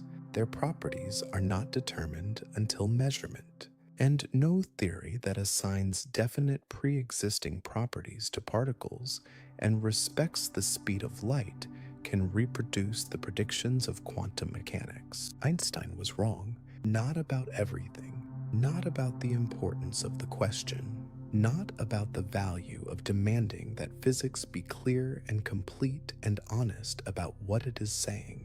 Those instincts were right, and they made physics better. But on the specific question of whether quantum mechanics was incomplete, whether hidden variables existed, whether spooky action at a distance was an illusion to be explained away, on those questions, Einstein was wrong. The universe plays dice, and the dice, it turns out, are connected across space in ways that no one who sat in that Brussels lecture hall in 1927 could have fully imagined. So we've traveled from a Berlin lecture hall in 1900 to entangled photons separated by kilometers in the 1980s, from Planck's desperate mathematical trick to Bell's theorem settling a 60-year argument, from the ultraviolet catastrophe to the most precisely tested theory in the history of science. And now, let's talk about your morning, because here is something that almost nobody stops to appreciate. Every single day, from the moment you wake up to the moment you fall asleep, quantum mechanics is running your life, not as a background curiosity, not as a theoretical footnote, as the literal operating system of the physical world that surrounds you. Your alarm goes off. The device producing that sound, whether it's a phone, a clock, anything with electronics inside it, runs on transistors, billions of them, in some cases, packed onto a chip the size of your fingernail. And transistors work because of quantum mechanics, specifically because of two quantum phenomena: band gap theory and quantum tunneling. Band gap theory describes why some materials conduct electricity and others don't, and why semiconductors, the materials transistors are made from, can be switched between conducting and non-conducting states with extraordinary precision. This behavior is a direct consequence of the quantum mechanical wave nature of electrons in solid materials. Electrons in a crystal don't behave as individual particles bouncing around. They behave as waves, and those waves interact with the crystal lattice to produce a loud and forbidden energy bands. The gap between those bands, the band gap, determines whether a material conducts electricity. Without quantum mechanics, there is no band gap theory. Without band gap theory, there are no semiconductors. Without semiconductors, there are no transistors. Without transistors, there are no computers, no smartphones, no internet, no digital anything. Every piece of digital technology in existence runs on quantum mechanics. Everyone. Quantum tunneling, the other quantum phenomenon underlying transistors, is even stranger. In classical physics, a particle cannot pass through a barrier if it doesn't have enough energy to go over it. In quantum mechanics, because particles are described by wave functions that extend through space, there is always a small probability of finding the particle on the other side of the barrier, even if it classically shouldn't be able to get there. It tunnels through. Modern transistors are so small, measured in just a handful of nanometers in the most advanced chips, that quantum tunneling is not just a curiosity, but an engineering consideration that chip designers have to account for explicitly. The device you use every day is small enough that classical physics doesn't fully describe it anymore. Quantum mechanics is not just the foundation, it's an active engineering constraint. Now you make your morning coffee maybe and catch some news.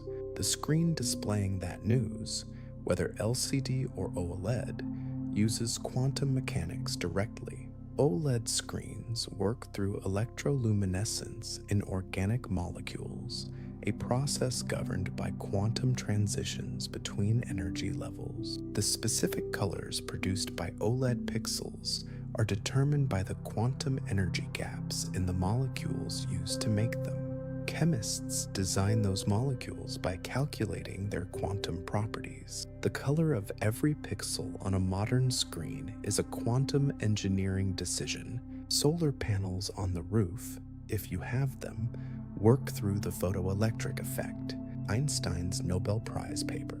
The one he wrote in 1905 in the patent office in Bern.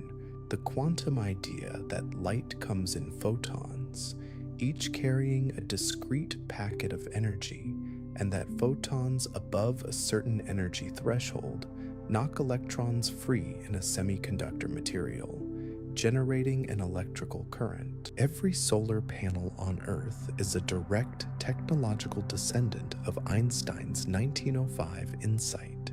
Every time sunlight generates electricity, the photoelectric effect is happening billions of times per second. You drive somewhere or use a navigation app.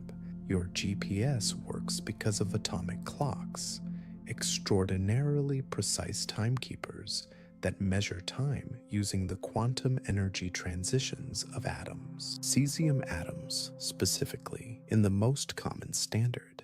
When a cesium atom transitions between two specific quantum energy states, it emits radiation at a precise frequency, 9,192,631,770 cycles per second.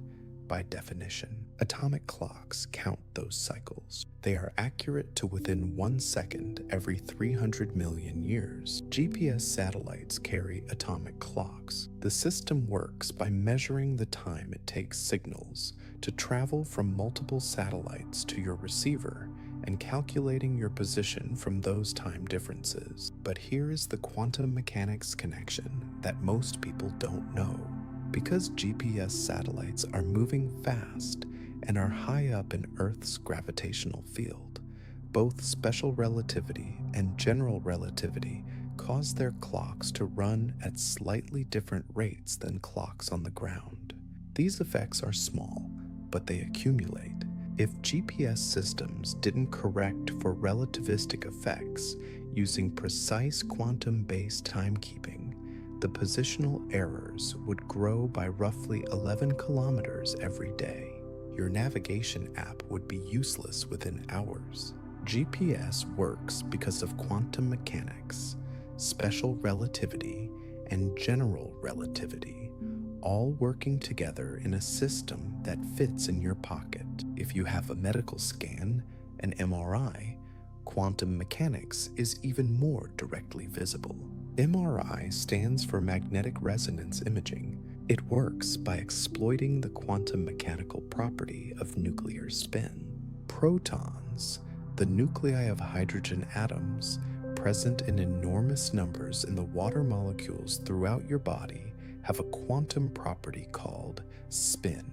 In a strong magnetic field, these spins align and can be flipped between quantum states by radio frequency pulses. When they relax back to their original states, they emit radio signals. The frequency and timing of those signals depend on the local chemical environment of the protons. A computer processes those signals and constructs a detailed three-dimensional image of the body's internal structure. The hospital scanner that can see inside your body without surgery, without radiation, with extraordinary soft tissue detail. It is a quantum mechanical instrument. Every MRI scan ever performed has worked because protons have quantum spin states. And then there are the technologies that are coming. The second quantum revolution, as physicists call it. The first quantum revolution gave us transistors, lasers, and MRI machines, technologies that exploited quantum effects that were already present in materials, harnessed without fully controlling individual quantum states. The second quantum revolution is different. It is about deliberately engineering and controlling individual quantum systems, single atoms, single photons, single electrons, and exploiting their quantum properties directly. Quantum computers use superposition and entanglement to perform certain calculations exponentially faster than any classical computer. Instead of classical bits that are either 0 or 1, quantum computers use qubits, quantum systems that can be in a superposition of 0 and 1 simultaneously. When a quantum computer runs an algorithm, it effectively explores many possible solutions simultaneously, using interference to amplify correct answers and cancel incorrect ones for certain problems, simulating quantum chemistry, breaking certain encryption schemes, optimizing complex systems. Quantum computers offer advantages that no amount of classical computing power can match. Quantum cryptography uses entanglement and the measurement postulate of quantum mechanics to create communication channels that are physically impossible to eavesdrop on without detection. If anyone intercepts a quantum encrypted message, the act of interception disturbs the quantum states being transmitted, and the disturbance is detectable. Security guaranteed not by mathematical difficulty, but by the laws of physics. Quantum sensors use the extreme sensitivity of quantum systems to external disturbances to measure gravitational fields, magnetic fields, and accelerations with precision far beyond anything classical sensors can achieve. Applications range from detecting submarines from the air to mapping the interior of the Earth to improving the sensitivity of gravitational wave detectors. From Planck's desperate trick in 1900 to quantum computers being built in laboratories in 2024. From a formula for glowing objects to technologies that will reshape medicine, computing, and security in the coming decades. But here's what ties all of this together.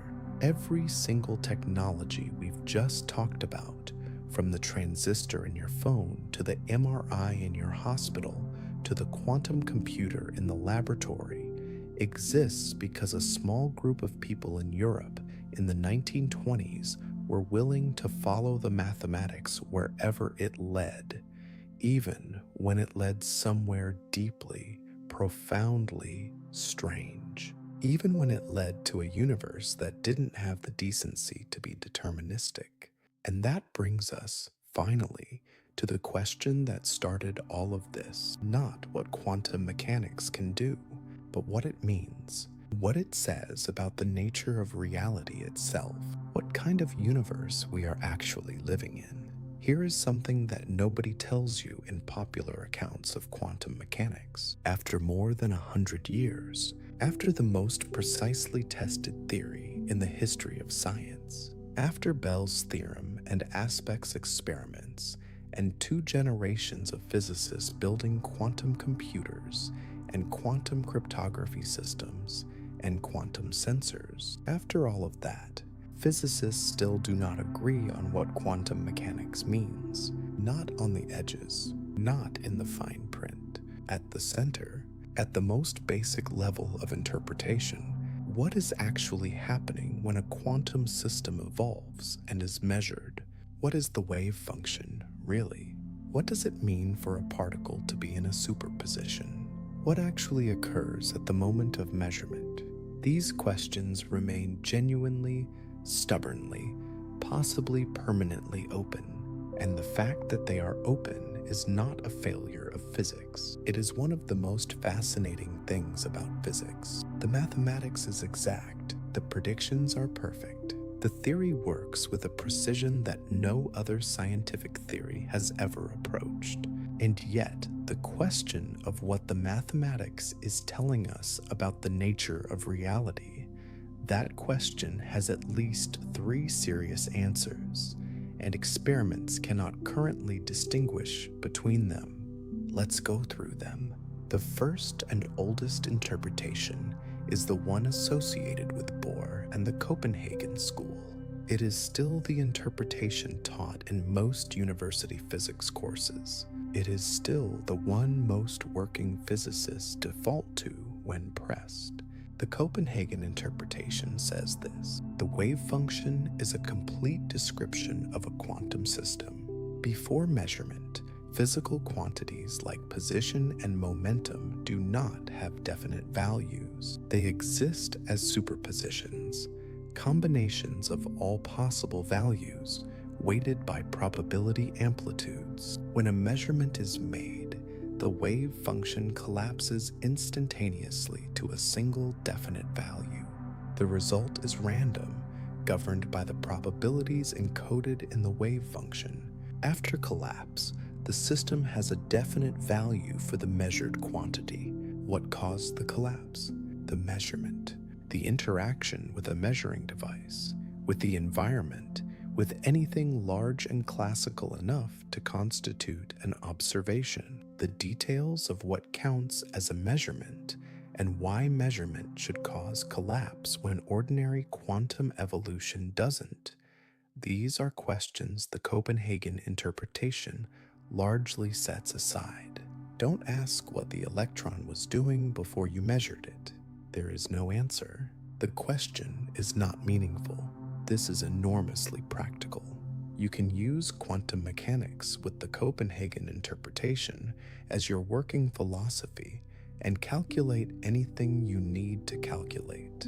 It is the interpretation that produces correct predictions without philosophical distraction. Shut up and calculate, as the attitude goes, and Copenhagen gives you the license to do exactly that. But many physicists find it deeply unsatisfying because it draws a sharp line, never precisely defined, between the quantum world and the classical measuring apparatus. It says that the measuring device follows classical rules, while the system being measured follows quantum rules. But a measuring device is made of atoms. Atoms follow quantum rules. Where exactly does the quantum world end and the classical world begin? Copenhagen never fully answers this. It simply says the line exists and moves on. The second major interpretation takes a completely different approach. It was proposed in 1957 by a young American physicist named Hugh Everett III, working on his PhD at Princeton. It is called the many worlds interpretation, and it is either the most audacious or the most extravagant idea in the history of physics, depending on your perspective. Everett's proposal was simple in statement, staggering in implication. The wave function never collapses, ever, under any circumstances. The Schrödinger equation governs everything, always, without exception. Measurement is just another quantum interaction. The measuring device becomes entangled with the system being measured, and the combined wave function of system plus device evolves into a superposition of all possible measurement outcomes simultaneously, which means all outcomes happen. Every time a quantum measurement is made, reality branches. In one branch, the electron is spin up. In another branch, the electron is spin down. Both branches are equally real. Both contain a version of the physicist who made the measurement, each experiencing a definite result. The branches don't interact. They can't see each other, but they all exist. Every quantum event that could go multiple ways branches reality into multiple worlds. An electron passing through two slits creates two branches. Radioactive decay creates branches. Every quantum measurement ever made, anywhere in the universe, since the beginning of time, has been branching reality into parallel versions. The number of branches is incomprehensibly large. They are all real. This is the many worlds interpretation. No collapse, no special role for measurement, no line between quantum and classical, just the wave function, evolving according to the Schrödinger equation, branching endlessly. The mathematics is identical to Copenhagen. The predictions are identical. You cannot perform any experiment that distinguishes between them. The difference is purely interpretational, a difference in what you think is really happening, not in what you predict will be observed. Many physicists find many worlds attractive precisely because it takes the mathematics seriously at face value without adding any extra collapse mechanism.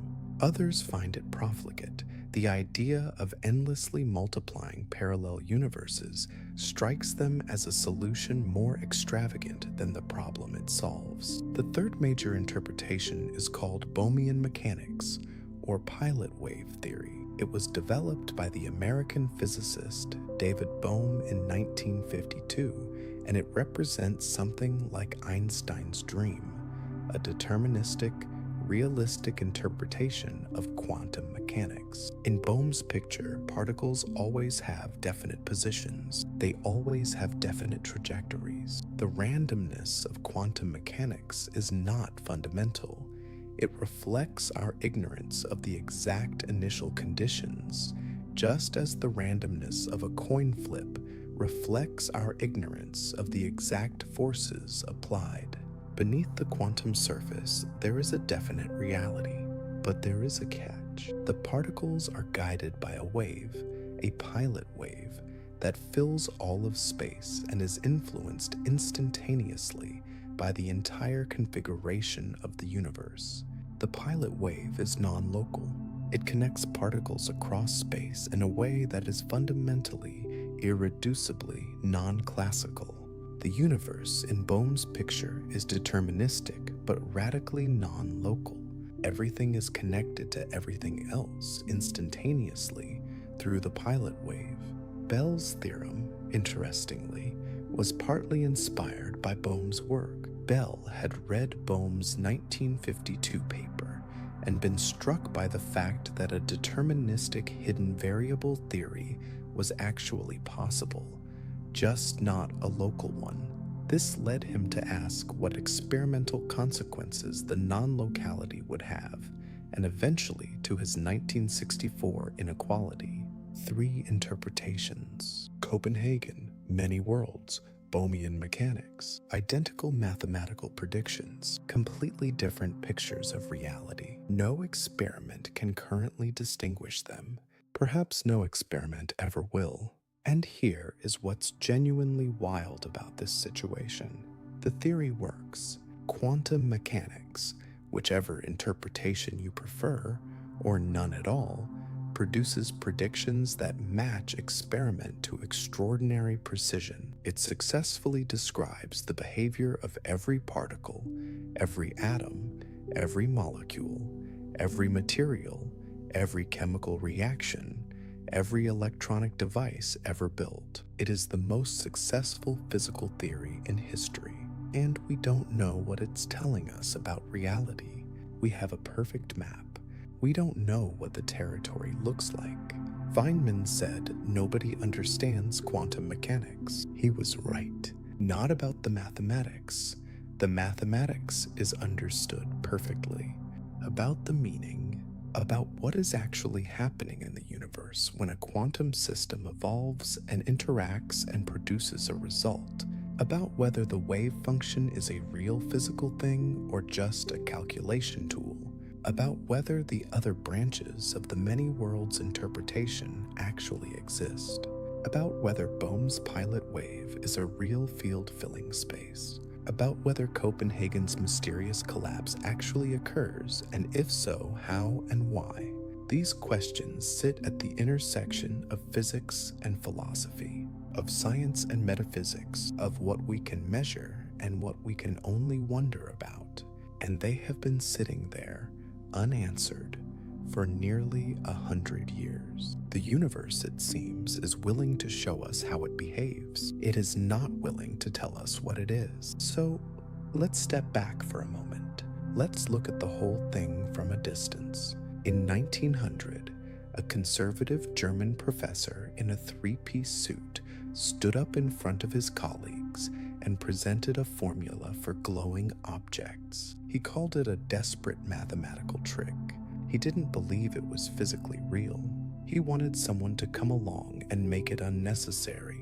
He introduced, almost apologetically, the idea that energy came in discrete packets, quanta, and a tiny number called h that described their size. He had no idea what he had started. 5 years later, a patent clerk in Switzerland read his work and extended it, proposing that light itself was made of those packets, explaining a puzzle about electrons knocked loose by light and planting the seed of wave-particle duality. That patent clerk spent the next 50 years arguing against the implications of what he had helped create. A Danish physicist applied the quantum to the atom and explained the colors hydrogen emits when heated, colors that had been a mystery for 30 years. A young German physicist escaped to an island with hay fever and came back with matrix mechanics. An Austrian physicist derived a wave equation on a ski holiday and spent his life resisting what it meant. A British physicist of extraordinary strangeness trusted his equation so completely that he predicted an entirely new form of matter and was proven right 4 years later. An American with bongo drums built the most accurate theory in the history of science and taught a generation of physicists that joy and rigor were not opposites. A quiet Irishman working in his spare time found a way to test a philosophical argument that everyone else had given up on, and the test showed that the universe was stranger than even Einstein could accept. And through all of it, through the rivalries and the arguments and the Nobel Prizes and the thought experiments and the conferences in Brussels and the islands with hay fever and the ski chalets in the Alps, through all of it, the universe just kept doing what it had always done, behaving quantum mechanically, quietly, patiently, indifferent to whether anyone understood it or approved of it or found it philosophically acceptable. Here is what strikes me most about this story. None of these people set out to build your smartphone. None of them were thinking about MRI machines or GPS satellites or fiber optic cables or quantum computers. Planck wanted to fix a formula for glowing objects. Einstein wanted to understand what light actually was. Bohr wanted to know why atoms were stable. Heisenberg wanted a theory built only from observable quantities. Schrödinger wanted a wave equation that felt classical and beautiful. They were following curiosity, pure, undirected, sometimes obsessive curiosity about how the world worked at its most fundamental level, and the world rewarded that curiosity, not immediately, not obviously, but eventually and comprehensively, with technologies that have transformed every aspect of human life. This is the pattern that repeats throughout the history of physics, throughout the history of science. Abstract ideas discovered by curious people, pursued for no practical reason, decades later running the world in ways nobody anticipated. Faraday playing with magnets and wires in the 1830s, eventually electric motors and generators and the entire electrical grid. Maxwell writing down his equations for electromagnetism in the 1860s, eventually radio, television, wireless communication. Einstein's general relativity, considered the most abstract and impractical of theories when published in 1915, eventually GPS, without which modern navigation collapses, and quantum mechanics, born from a desperate formula for a glowing object in 1900, eventually transistors, lasers, MRI machines, solar panels, atomic clocks, and the quantum computers now being built in laboratories around the world. The most useful things humans have ever discovered were discovered by people who weren't trying to be useful. They were trying to understand. And the story is not over. Quantum gravity, the unification of quantum mechanics with general relativity, a description of space and time itself that obeys quantum rules, remains unsolved. It is perhaps the deepest open problem in all of physics. The two greatest theories ever constructed by human beings, quantum mechanics and general relativity, are mutually incompatible at the deepest mathematical level. One of them, or both, must be incomplete. What the complete theory looks like, nobody knows. The interpretation problem, what quantum mechanics means, what is really happening when the wave function evolves and measurements occur, remains open. Copenhagen, many worlds, Bohmian mechanics, and a dozen other interpretations remain experimentally indistinguishable.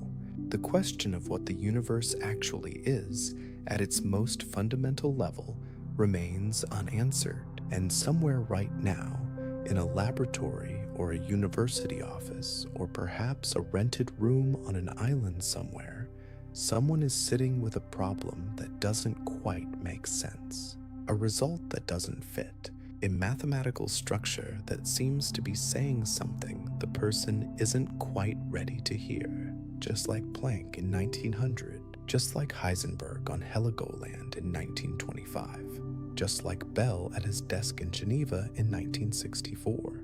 The universe has more to say. It always does. And the people who will hear it next are the ones willing to follow the mathematics wherever it leads, even when it leads somewhere strange, even when it overturns everything that seemed certain, even when it takes 30 years for the world to catch up with what they found. From a glowing object in a Berlin laboratory to the device in your hand right now, quantum physics has been on the most extraordinary journey in the history of human knowledge, and we are still, without any question, just getting started.